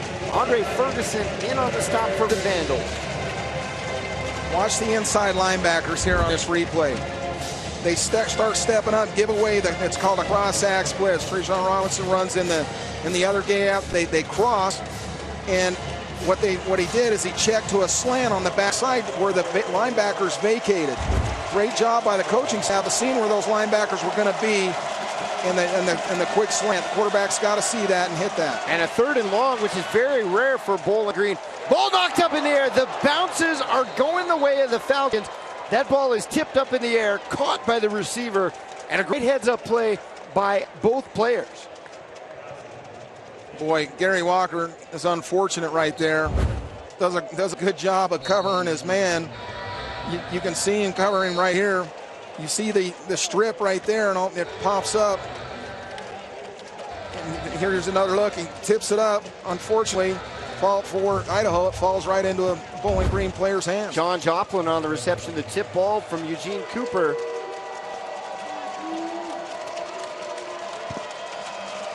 And again, halfway through this third quarter, down to 6:07 to go. And Hopgood dances inside the lane. That time, a short gain, maybe no gain at all by the Idaho defense. You're seeing Mark Kreiner, the defense coordinator, get a lot more aggressive. He's starting to bring some heat now because he understands if they get one more touchdown, they're out of this ball game. So you're seeing him take some chances. They're leading Jordan one-on-one without any safety help. Be careful now that without any safety help that they don't go long to Jordan. And again, going through his progression, you see Shills there trying to find Eugene Cooper, and not having any of it inside is the big linebacker for Idaho. Tre'Shawn Robinson does a great job of sitting right there on the hook route. Stays square, lets him come into him, bats down the football, and now it puts him into a 3rd and 10 situation. They need a big stop if you're University of Idaho right here. And again, Bowling Green just picked up a 3rd and long, 3rd down and 10 this time. Spread formation. Shills all kinds of time there. He's going to throw back across his body. Very close on the play, coming up for the defensive stop, Gary Walker. But a terrific play. Brent looked a little early to me. Gary Walker does a great job of running through, but you see he makes contact right there. Heck of a play. That's a tough one to call, but exactly what Idaho needed. I kind of like the no call on that play. That ball is still a little bit behind the receiver, and certainly don't want to elaborate on the point, but at any rate, we're going to have a 4th and 10 situation here for Bowling Green. They're feeling very confident. Probably a good thing. They're going to want to go for this again by Shields. And he throws it away. A big play for the Idaho defense. Pretty good series that time. One of the better we've seen in a while. You know, Bowling Green did exactly what they wanted to do. They got a couple first downs. They moved the chains, 2 or 3 first downs right there. All they're wanting to do is keep that clock running. Short passes, high percentage passes with misdirection, screens, everything like that. If you're the offensive coordinator, if you do have to pass the ball, if you're Bowling Green, you make it very high percentage passes where it keeps that clock running. You tell your receivers and everybody to once they catch the ball to stay in bounds. Brad, if you're Idaho, at what point do you up-tempo the offense? And I'll get to that in just a minute as Reeder comes under center. And Bass in there at tailback again. Nice move, evades the first tackler, but Bowling Green coming in waves right now from the defensive secondary. Bowling Green's DBs, I'll tell you what, I've been very, very impressed, especially in their run support. You're seeing them come through and shoot all these gaps. They've done a great job so far, and that's Dwayne Woods, a good linebacker that shot the gap and unfortunately missed the tackle. He's got to stay inside out, but they've done a good job of stopping Idaho's run. And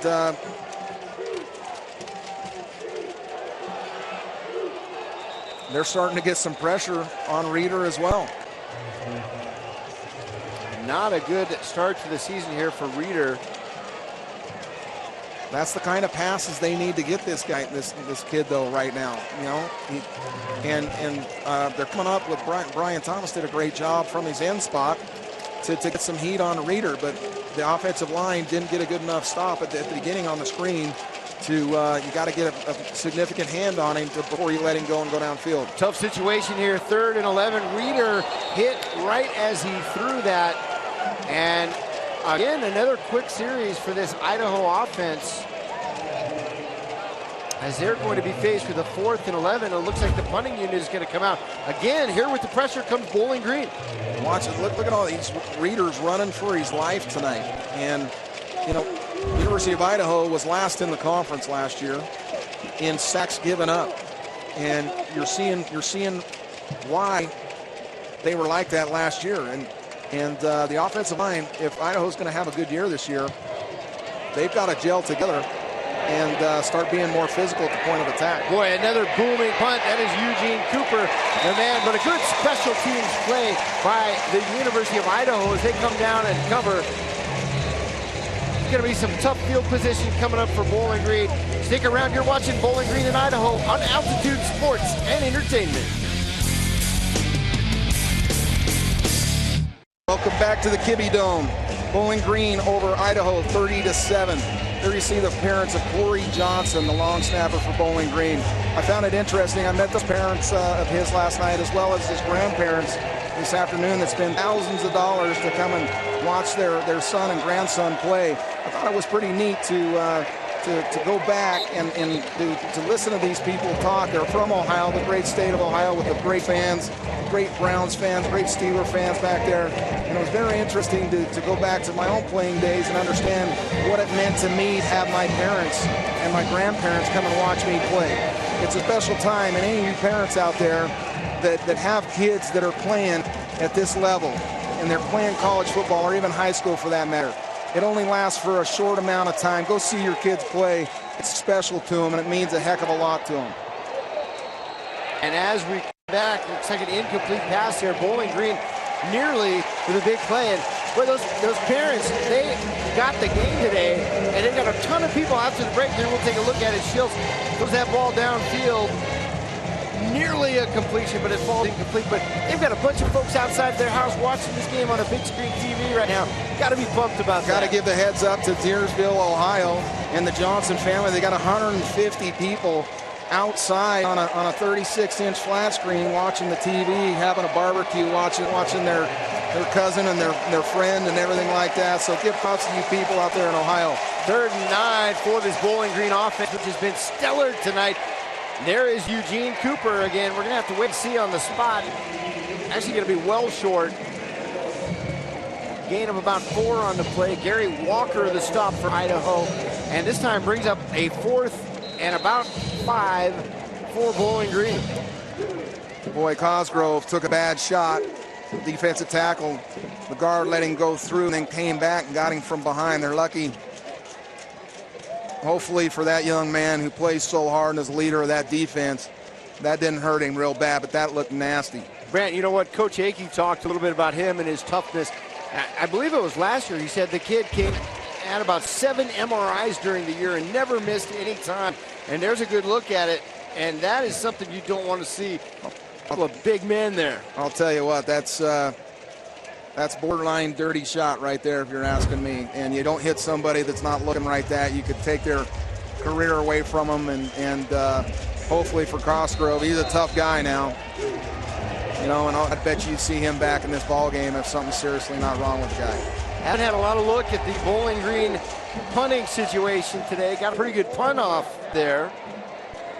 Brian Schmeidebusch, of course, the punter. That is, in fact, a stellar punt. If they can find a way to down it, they cannot. Pretty good effort. But pretty good effort's an understatement. That was a bomb, rugby-style kick. Yeah, gotta love a kick that's gonna roll out of there like that, Brand. Take a look at the action on that thing. It just keeps going and going and going.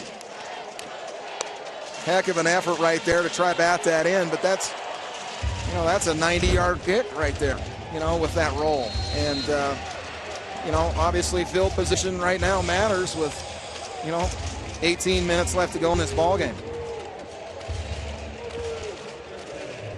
And now we're going to take a look at Reeder, who rolls out to his right, cut a man open.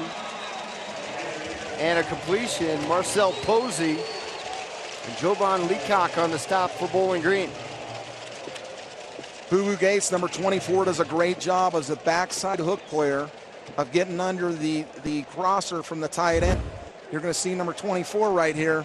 See him at the right of your screen. See how he climbs and takes the tight end that's coming across. Very good job, very well coached as the backside hook player there. And again, Reeder and Posey hooking up. And more importantly, stops the clock. First down for Idaho. They need to focus, in my opinion, on getting shot the ball more. He is a heck of a player. He drives them off, comes back for the ball, and steps out of bounds off the clock. Cameron Truss on the stop. And I'll tell you what, we've called his name a bunch today. This kid is only a sophomore, 5'10", 189 pounds, from Warren, Ohio. As Reeder drops back, going to an all-passing situation. It is not hauled in. Camo Bailey, the intended receiver there. Here's what Idaho has not done in this ball game. They have tried to run the ball, they tried misdirection, and they've tried short yardage passes. But you haven't seen them try to loosen it up with a deep ball very often in this ball game. And that's something that they got to do. They've got a 4 or 5 inch reach advantage with Johnson on the outside. Number 2 up on top, and they're getting single high coverage. Now they were playing cover 2, he'll get a little help, but they've had him numerous times freed up on a significantly smaller guy. This time Reeder, again, a throw going to be a little bit short. Defensively, Bowling Green is just making all the plays. That defensive secondary, if they're not making a hit, Brent, they are right on top of it or close to breaking up the pass. No wonder, you know, Coach Clausen is so high on his young DBs and his young defense. You know, the up front guys are getting good push. The linebackers are doing a great job and getting underneath the underneath routes, and the corners have pretty much locked them down. Now, you know, they need to go to their weapons in Johnson and Scott on the outside. There's Idaho taking a shot downfield, and ball is incomplete. Amani Johnson, that looked to be a pretty good ball thrown up there. Cameron Truss again on the coverage for Bowling Green. That's what I was talking about right there. They see the one-on-one coverage on the outside, significant size advantage. Amani Johnson's got to haul that in. You know, it's thrown to his back shoulder, right in his hands. He's got to bring that in. And here's something that I found interesting on what Coach Akey said. Be accountable to your teammates. And in that situation, he's got to make that football play. Again, a pretty good punt, about 40 yards. Eugene Cooper, a little shifty move, makes one man miss. And then finds his way up to around the 27, maybe 28-yard line.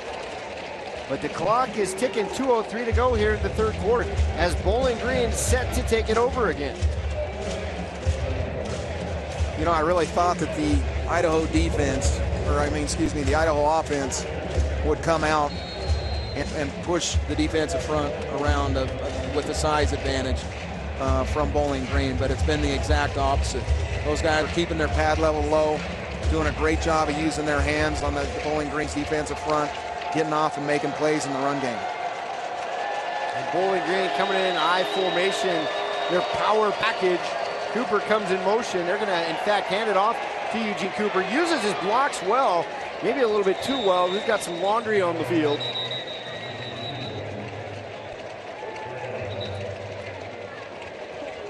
Andre Ferguson in on the stop for Idaho. Hold it, number 19 offense. 10-yard penalty, replay, first down. Matthew Harvey, the weak side cornerback, does a great job of staying at home. shedding the blocker and staying at home. You see number 55 does a great job too. Big Andre Ferguson staying home, staying square. As color goes away, color's going to come back. You know, Kamar Jordan, I believe, only has one reception in this ballgame today, Brant. Idaho's done a good job of shutting him down as tight end falls down on the play. A little bit of miscommunication. Kamar Jordan has been double teamed nearly the entire afternoon. They've always had a safety over top. They're getting physical with him in the short part of the field, right when he gets off his routes to break up his timing. I like what they've done overall to stop him, but boy, their run defense and giving up the big plays certainly hasn't been what it needs to be. Second down and 20 for this young Bowling Green offense. Schultz stepping back there, working out of the shotgun. Quick throw out to the right. He's got Jordan. And not much doing there. Maybe a pickup of 2 or 3 on the play. Corey Toomer does a good job inside out on the step back screen, getting them pushed out of bounds. Was getting his jersey ripped off him, but still manages to push him out. Look for some type of screen, some type of very safe play here. Maybe a simple draw, something like that, so they don't make any mistakes here. Again, this young offense growing up in a hurry today. That is not a quick play. That is a deep ball, a little bit overthrown as the wide receiver may have stopped in his route a little bit there, but boy, an aggressive play call here deep in their own territory with 1:10 left in the third. Warren Ruggiero, the OC, wants a little more. He wants more points out of his young quarterback. You know, you got to keep the clock running. You got 16 minutes left in this ball game. That'd have taken off another 45 seconds or so. Keep that clock running. And Ray Hudson, the intended receiver there.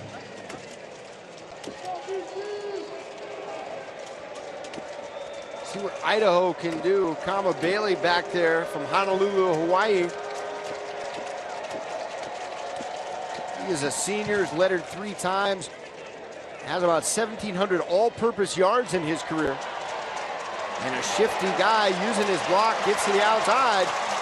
Nice return. That'll set up the University of Idaho at around the 37-yard line. Colin Bailey does a good job of securing that catch. The only thing he could do better is catch that ball moving forward, not backwards. And you need to catch those, like I said, moving forward so you have the momentum going forward already. That way you're giving up yards if you're consistently going back and catching it over your shoulder. Brant, I've been startled on defense here watching Bowling Green. A lot of the names we're starting to call are some of the second teamers coming in, and I'm seeing a lot of redshirt freshmen that are coming in and making plays here for Bowling Green. This is a young team. They're a very young team, and they have a bright future. And Reeder, the ball a little bit over the top, incomplete. I like the play call, though. They're starting to open it up. Now you need to come back with some interior route at the sticks. Get your quarterback a completion. You need to get some points on the board. Mike Scott, the intended receivers, caught a couple of balls today. Actually 4 for 76. He's been the one real go-to guy offensively here for Idaho. Trying to go that way again. Number 19 on the intended reception. Reeder's going to have to get better if this team's going to succeed. He's going to have to get better at those short routes. He's either thrown those down towards the knees or up high too many times in this ball game, and those should be very easy completions. That's the easiest throw for a quarterback to make. Like an extended handoff. Yes, it is. Instead, we've got 3rd and 10 for Reeder. So you may see something in the defense there. Comes back. It's going to be very close to a first down. Actually going to be a yard or 2 short, in fact. Marcel Posey on the reception. Posey does a great job of seeing both safeties vacate outside the hash. The Mike linebacker deepens up in a cover 2 situation. The safety's got to get to in between the numbers in the hash, the top of numbers in the hash. The Mike linebacker, as soon as he vacates, Posey does a great job of coming in right where the Mike linebacker was. Timeout. And that's Idaho. That's their first charge timeout of the half. 30-second timeout. And as you can hear, got a timeout on the field. Bowling Green leads it, of course, 30-7. There's a good look at Reeder, and I'm sure he hoped for a little bit more. Brent coming in, he's thrown over 1,000 yards in his career, played in 10 games last year, and I think maybe the loss of those receivers, some of his guys that got hurt prior to this game, probably hurt the timing a little bit of what he's used to and practiced with through the fall camp. You got two of your biggest playmakers out of this ball game. But I'll tell you, watching this ball game, what's really shocking is the pressure that Bowling Green's got on the quarterback. And they've hit him numerous times, and he hasn't done a good job of handling that. Coach Akey talked about him yesterday. What a senior leader as the pressure comes in. And a big play on 4th down. And what a great leader he had become. This team was his, in fact, had evolved through the summer camp as Aaron Foster comes in to make the play. But Reeder really stepped into that role as a senior leader. Well, that's what you have to be, especially with a younger team like Idaho has. You're going to see Gabe Martin coming off again and pounds Reeder. And they do a great job of going to an empty formation, getting the 1st down. And a nice completion there to Johnson. Amani Johnson's had a pretty good game today. In fact, that's going to be his 2nd catch. And Brad, we've come to the end of the 3rd quarter here with Bowling Green maintaining that 30-7 lead. Here's a look at Reeder. Coach Akey still trying to fire his team up. Bowling Green, of course, leads at 30-7. Stick around, the 4th quarter yet to come from Moscow, Idaho.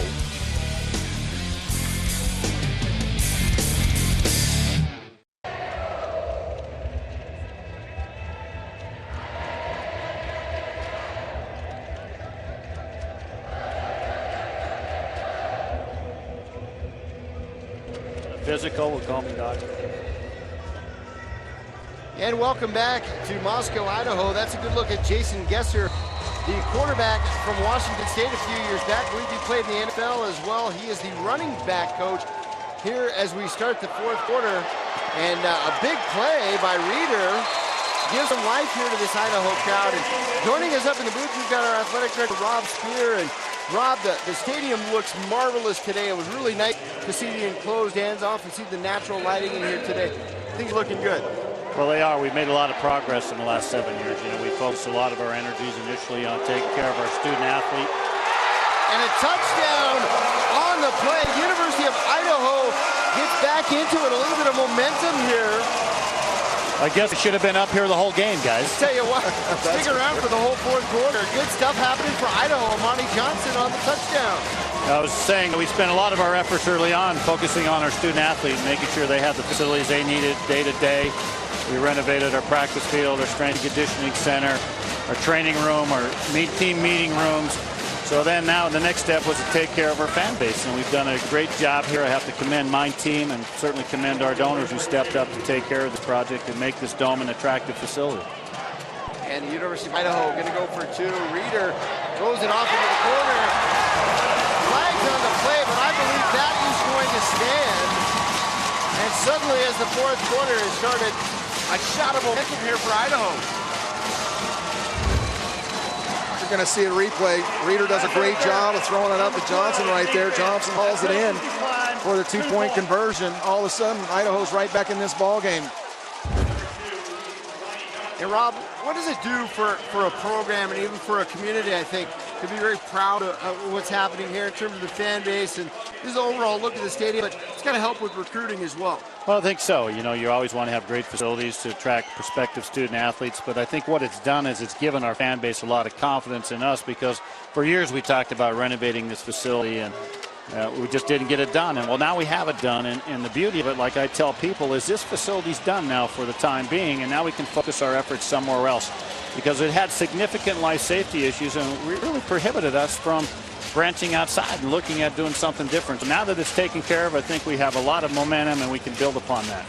Boy, your fundraising team, Rob, has done a fantastic job, obviously, to raise all this money. They've done a great job, and this place looks unbelievable. I want to commend you guys on that. You've redone the practice fields, the football fields, as you said, all the meeting rooms. everything like that, which will no doubt, like you said, help you in recruiting. How do you feel about the future of your program moving forward? Well, I think our future's bright. We just need to continue to move the rock, as I always say. A little disappointing tonight, I'll be honest with you, but our team's thrown a little bit of life here, and hopefully we can come back. I know we were beat up during fall camp, and I thought that we started the game awfully slow. And as you know, we didn't play with a lot of pace in camp because we're taking care of kids injury-wise, and I think it should here early tonight. But I have a lot of confidence in Coach Akey and what he's done, and he's going to bring a lot of energy to the program, and this team will bounce back. Well, I have to tell you, Rob, that meeting him, and he reminds me a ton of a guy that I really like in the NFL named Rob Ryan, and he reminds me he's that engaging personality. Let's see what the referee has to say here. Coach might like his hair, though. After the play, number 11, personal foul, face mask, defense, 15 yards, first down. Heck, I like Rob Ryan's hair, but what I was saying is Coach Akey's that fiery guy. Seems like his players gravitate towards him. The fans love him. I definitely think that he is one heck of a coach, and I think you're right. You got a bright future here, and especially with the additions of your facilities and everything like that. I think in a relatively young football team that Idaho is going to be good for a number of years. Well, we're looking forward to keep building. We do have a lot of young players. It's just a process, as you well know. And we had a great group of kids that we lost out that humanitarian bowl that were here for 4 years. But, the key is we're getting these young kids in and keeping them in our program 4 and 5 years. So I really expect some good things to happen in the future. Rob, thank you so much for joining us up here in the booth. Pleasure to talk to you. Absolutely. Good luck this season. And we're coming up right after the break. It is Bowling Green leading Idaho 30-15.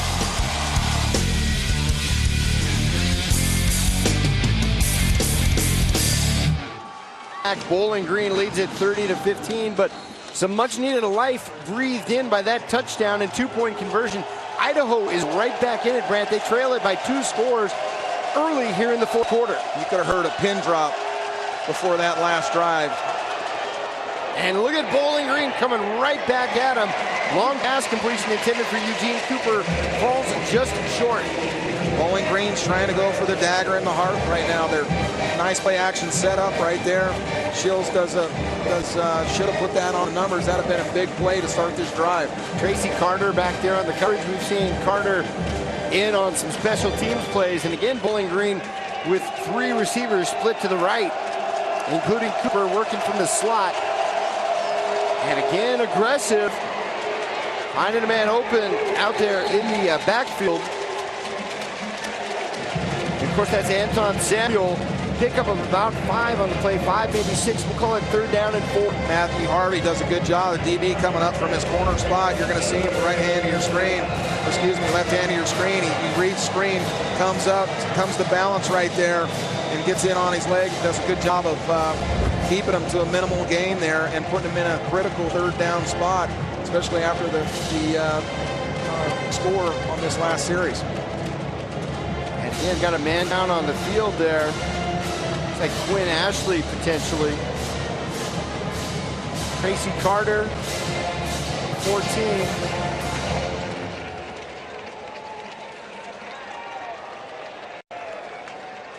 Fans, be sure to join us for our next college football telecast on Altitude on Saturday, September 4th, when Weber State visits Northern Colorado.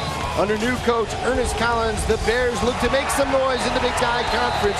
Kickoff is at 1:30 p.m. right here on Altitude. And there is Schultz dancing around through the pocket, throws back across the body. And Brant, again, just enough for the first down. Heady play by this Bowling Green offense. University of Idaho gets some great push up the field, but Shields does a good job of stepping underneath, extending the play, and keeping his eyes down the field and completing that pass for the first down. Exactly what they need to do. They need to control the football, put it in the hands of their running back and their quarterback. Short passes, misdirection stuff to keep the clock running. Cooper comes in motion, and instead they're going to hand it right off to Samuel up the middle. And that probably is a little bit more of what Clausen wants to do. First down gain, Conrad Scheidt on the stop for Idaho. Big Dominique Wharton, number 78. I want you to watch him just cave that whole side down right there. Does a fantastic job. I've been impressed with Wharton and Scott Lewis, the guards here. They've done a great job of guarding the tackle, of pulling all day, keeping the back end down where the cutback lanes are always there. I like what they've done. A nice play stepping up there for Idaho. Short carry by Samuel. And that is Trayshawn Robinson, 5'11", 250, making the big play for Idaho. That's exactly what they need to do on a counter like that. Scheidt does a great job of spilling it, comes over, or Robinson comes over top, and that's the adjustment that they made at halftime, to spill that and make that go sideways instead of north and south. Brings up 3rd and 3 here for Bowling Green.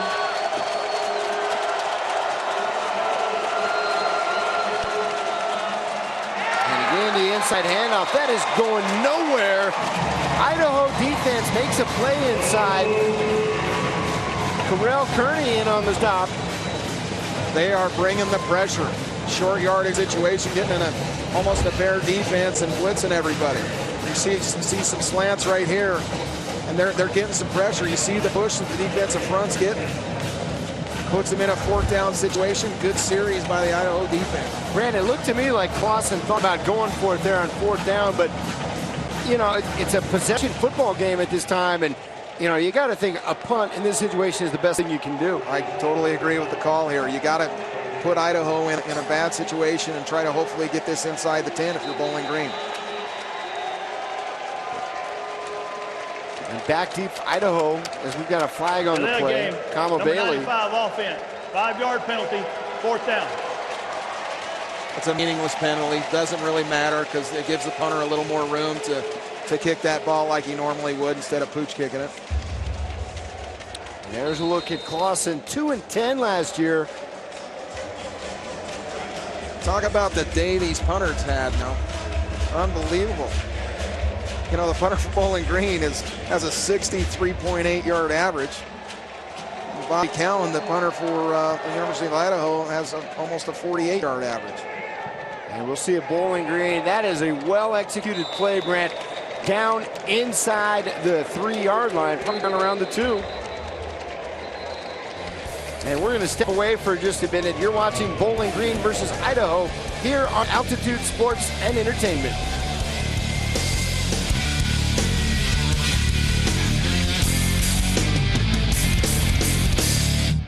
Back, there's a good look at your Idaho coach, Rob Akey. He is pinned deep here. Terrific punt by Bowling Green. And some dangerous field position. Reeder and company's going to hand it off to Bass. And they try to extend it out right. Brent, that could make this a 3-possession game, and it does. A safety for Bowling Green. That is inexcusable by Bass. Bass has got to stick his head down and bury in there. You see the defensive front. They get good push offensively. But other than the tackle right there, Bass has got to cut that right up. He cannot go outside. And they do a great job of stopping him there. If you're Bowling Green, and something that Rob Akey and his staff have got to be shaking their heads at right now. It's a 3-score game now. Up until that point, we had a 15-point game. You know, that's 2 touchdowns and 1 2-point conversion. We're at 17 points now. That is a huge critical mistake right now. Yes, it is. Huge mistake. You know, I think you're going to see some of Akey's personality coming out in this football team, and he talks about persevering and accountability, and you know, he's a fiery guy now, and his players love him, and you know, hopefully he can transfer that to them, and they can get after right here on defense on this next series. You know, Brett, we're going to take a look again here at the safety. Bass, you know, in that situation, you could have tucked your head down. Pretty good push. He could have got 2 or 3 yards, maybe moved it out a yard or 2, giving him some breathing room. But again, hats off to that Bowling Green defense, really rising up, sensing the moment, and making the play when they needed to. You know, for all the size advantage that University of Idaho has had up front, Bowling Green's had their pad level lower, and the low man wins all the time. And you know, they've certainly done a great job thus far on defense. Again, Bowling Green making a play. They're going to have fairly decent field position up to around the 34-yard line. Bradley Njoku makes the play. Still got plenty of time if you're Idaho. Just get a 3 and out here. You've got time. No need to panic, but you do need to come with some edge pressure. Keep that quarterback in the pocket. Get him off the spot. You've got to force him to get out and make him make some bad decisions and put some pressure on him. You can't let him sit back there and dink and dunk you the entire time.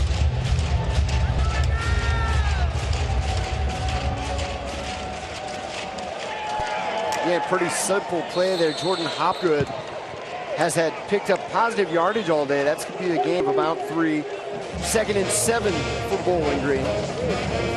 Boy, you're getting some big holes on up front. They're pushing the D tackles and the ends around of Idaho.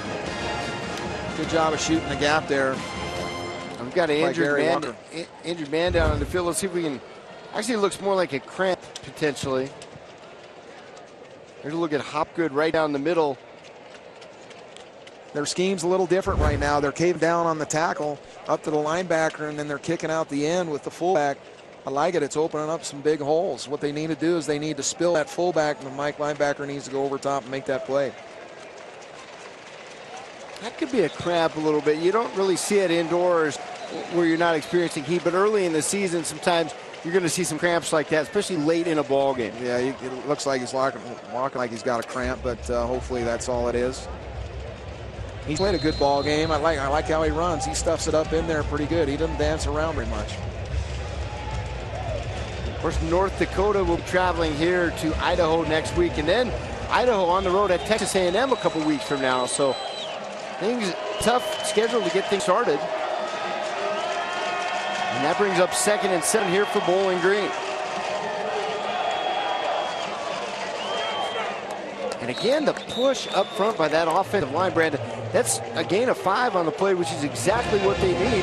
5 yards in a cloud of dust, they'll take it. Yes, they do. Anthon Samuel is pounding this ball up in there, number 6. Watch him. They get good push on the nose, and the nose can't get him.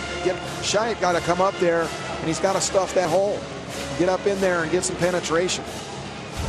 And Samuel has been the big running back today. 14 carries, 114 yards. That is a true freshman we're looking at. Yeah, he's got some talent. He's got a bright future ahead of him. Actually bumped that up, 15 carries, 118 yards. And certainly one of the offensive stars. Eugene Cooper got it done in the first half. But Samuel is going to be stuffed just short of that first down. Brings up 4th and 1 now for Bowling Green. Good job by the front of Idaho, getting some good push. You're going to see they're using their hands. They come off right here. Good job of reinforcing it with Robinson as well. That's what they needed. They needed a 3 and out. Or a short drive on this drive for sure. And again here, the clock ticking right under 9 minutes now. As Bailey back deep to receive for the Vandals.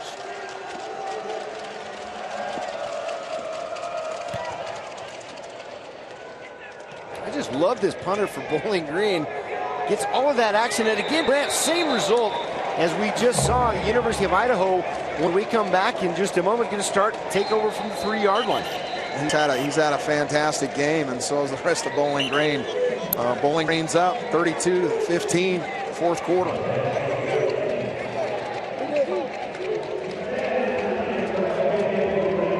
Idaho back on the offensive attack. Got a long way to go here, Fran. 98 yards to find pay dirt at the moment. And that is not going to help. Ball bobbled on the way out of bounds. We'll bring up a 2nd down. Pretty telling to me that that Bass is in trouble as a running back right now down in this situation. They put in Princeton McCarty right now to get him out of the hole in almost the exact same situation they had this last series. But Scott should have caught that ball right there. He's got to look that in and catch it and get out of bounds, stop that clock. This time Reeder dropping back, throwing right across the middle. And Brant, we've seen a couple of those today, but that is, you got to make that play. That's a tough drop for Idaho. There's only so much coaches can do. They put you in situations to win ball games. And right there, you drive off, You have Scott drive off the corner. Reeder puts it on the money. They bobble the pass. Now Michael LeGrone, they beat the inside player who should have turned and ran with him. They vacate the middle, and LeGrone drops one right in his hands, and that doesn't show up on the stats. But that was a good ball by Reeder. This time Reeder dropping back again, a little pressure, and he scrambles to find his way out. Very nearly a safety again for Bowling Green. Like the play call by the defense coordinator, Mike Elko from Bowling Green. He realized that he couldn't let Reeder sit on the spot. He dialed up some blitzes. You're going to see the blitz coming right there from the Mike linebacker. Does a good job of coming back and making that play. Does Christian Jones. And we're going to see a punt, which of course is what you got to do. Bobby Cowan has been a bright spot for this team. Deep in his end zone, spins it out of there. And here is Eugene Cooper. He's got a little bit of room. He's going to reverse field, then reverse again. Pretty good special teams play there as Cooper danced around for a bit, but eventually Idaho tracked him down and brought him down. It's another good kick by Cowan to get him out of trouble right there. Good coverage by their punt team. Grant, coming into that last drive, just look at Brian Reeder's stats. He was 10 of 24 for 79 yards today. And, you know, at this level, you just got to do a little bit better than that. Yes, you do. You know, but he's had, you know, I mean, we just had 2 drop passes on the last drive. He had a drop pass that should have been a 50-yard gainer, right, from Johnson on the sideline. I mean, Reeder's made some bad decisions, but he also has had a ton of drop passes, and you know, you can't fault him for that. And there again is that young man Samuel bringing it right up the middle. Benson Mayowa stop inside for Idaho. Boy, they've done a ton of pulling with these smallish offensive linemen today, and they've done a great job. You know, I think you really should give some credit right now to Bill Durkin, the O-line coach of Bowling Green. I think they've done a fantastic job of getting really good push and using good technique, and especially on their pulls, and you know, you create more gaps as you pull players, and unless your technique's sound on the defensive side of the ball, then that causes you big problems. And again, got to figure you're going to see a steady dose of Samuel here on the ground. And got to hand it to this offensive line as well. They've got one senior on that offensive line, Ben Wojcik, and the rest of the guys are sophomores and juniors. Brad, they're going to be up front. They are going to be a beast next year for the rest of the Mid-American Conference. Yeah, I think that you're going to see this Bowling Green team here after their performance today. When you have that much competition and that many young guys, they're going to have a whale of a football team here in the next few years. And, you know, with a young quarterback that's getting as much experience as he's got in Shields, and he's a good decision maker and has done a great job. And, you know, he's got almost everybody coming back. Talented running back. A defense is young, and there again is that running back making the first man miss. And again, very close to a first down. In fact, right at it. Quinn Ashley on the stop for Idaho. They need to bring some edge pressure. Edge pressure, and then spill any run to you. Let those linebackers run free, and you got to take out those pulling guards.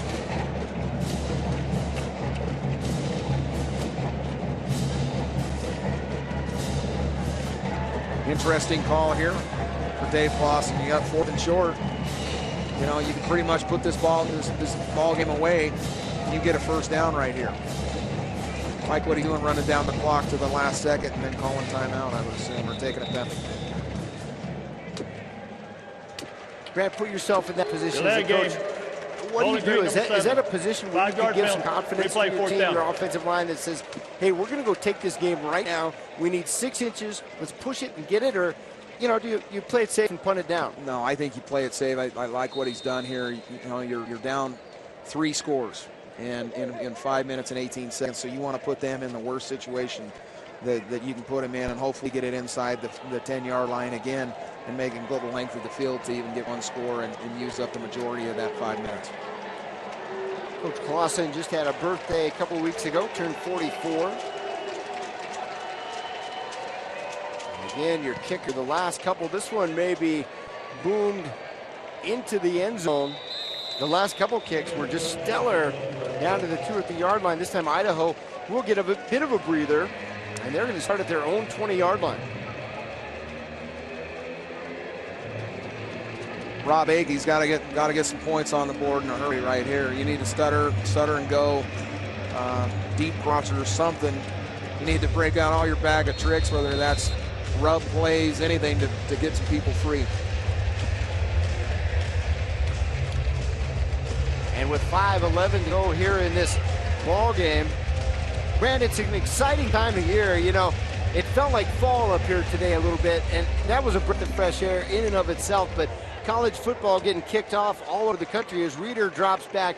He's going to go deep, got a man open, and just off the fingertips again. A close play here for Idaho. Boy, they're sitting in a cover 2 right now, and the safeties are playing at 10 to 12 yards.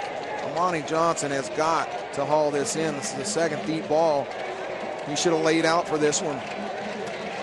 And that went right through his hands. Or just extended his hands a little bit more. That is a beautiful ball. I know we've been a little bit hard on Reeder today, but that is an epic ball that he just laid out there. Yes, it is. And the safeties, if you're the defensive coordinator for Bowling Green, Mike Elko, you got to tell your safeties that they need to drive to the top of those numbers into cover 2 to protect those corners. Those corners have a bad size mismatch with these big receivers of Idaho. And Princeton McCarty with the first down pickup. Idaho trying to conserve as much of that clock as they possibly can.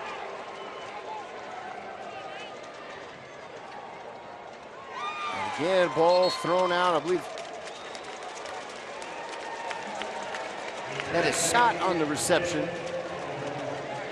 You got to give a hand to Cameron Trust, Patrick, Javon Leacock.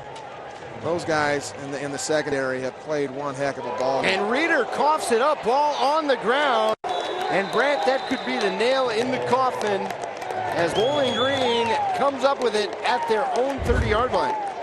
Going to see a replay here. Reeder, and here's one of the bigger problems that I see, is that he doesn't drive back and get into his stance and get rid of that ball. Chris Jones, the big defensive tackle, beats the guard from Idaho like a drum and does a good job of stripping the ball and getting after it. That's good coaching by the D-line coach, and exactly what Bowling Green needed. Now with 4:22 to remain here in the ball game, got a whistle on the field.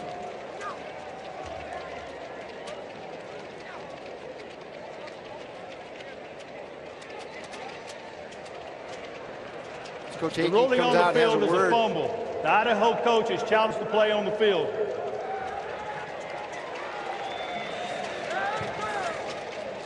Well, it's an unfortunate start for Idaho. They had some big hopes that this team would be significantly better, and they got a MAC team that come in here ready to play, and a very young MAC team that's going to be tough. Coming in, Brand, I really look forward to the matchup too. Like mid-majors coming in, we're going to take a look at the play there as Reeder drops back. Good pressure to the quarterback. Way to get the arm up. You see how there's no sense of urgency in his drop? That's one thing that I've noticed that he does. The ruling on the field is confirmed. He's not driving back and getting into his drop and getting rid of that ball. There's got to be a time clock in a quarterback's head, and that's maybe the lack of experience. But you got to understand, even in the gun, that get to your point and get to your steps, get your feet right, and get that ball out there. We're going to come back to action here. I believe what was said there, play on the field is confirmed. It will be Bowling Green football.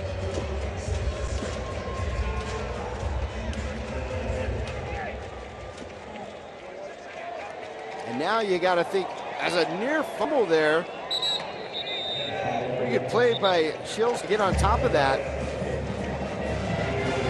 Big Chip Robinson,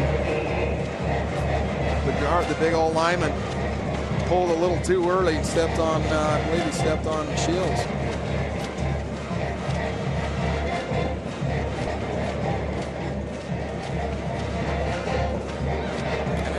final numbers here on Shields in a while. He's 12 of 15 the last time we had a look at him, 248 yards.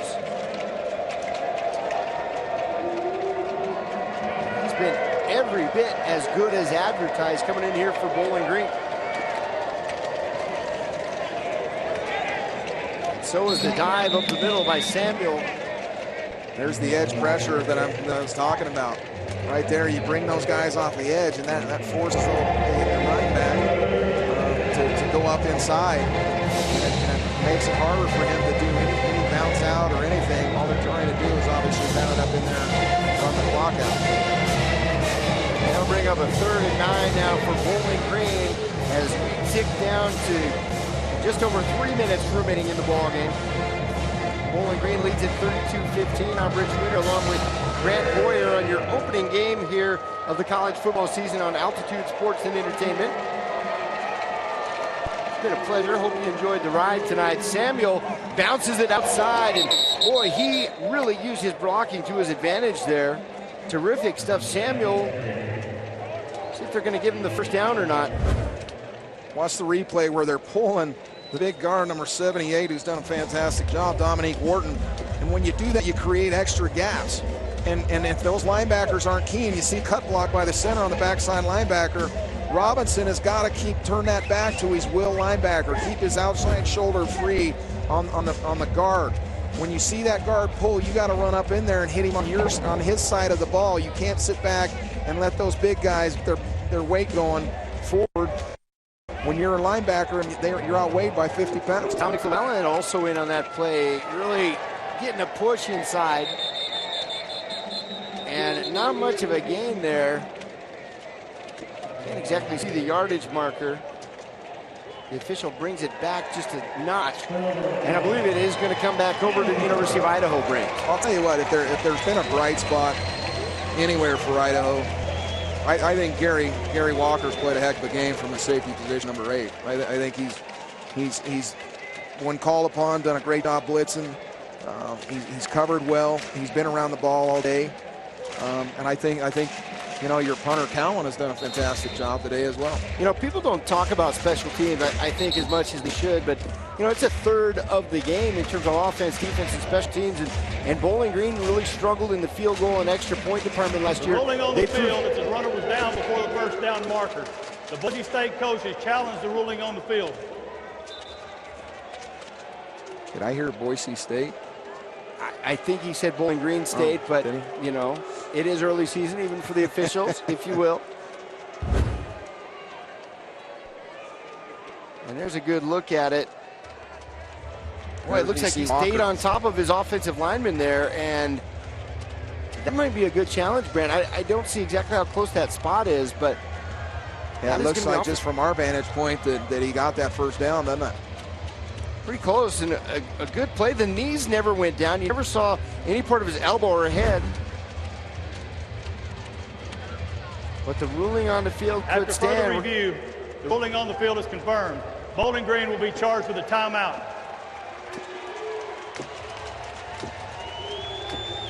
What do we know? It's preseason. No, it's actually real season now. It's pretty exciting to see all the college football getting going.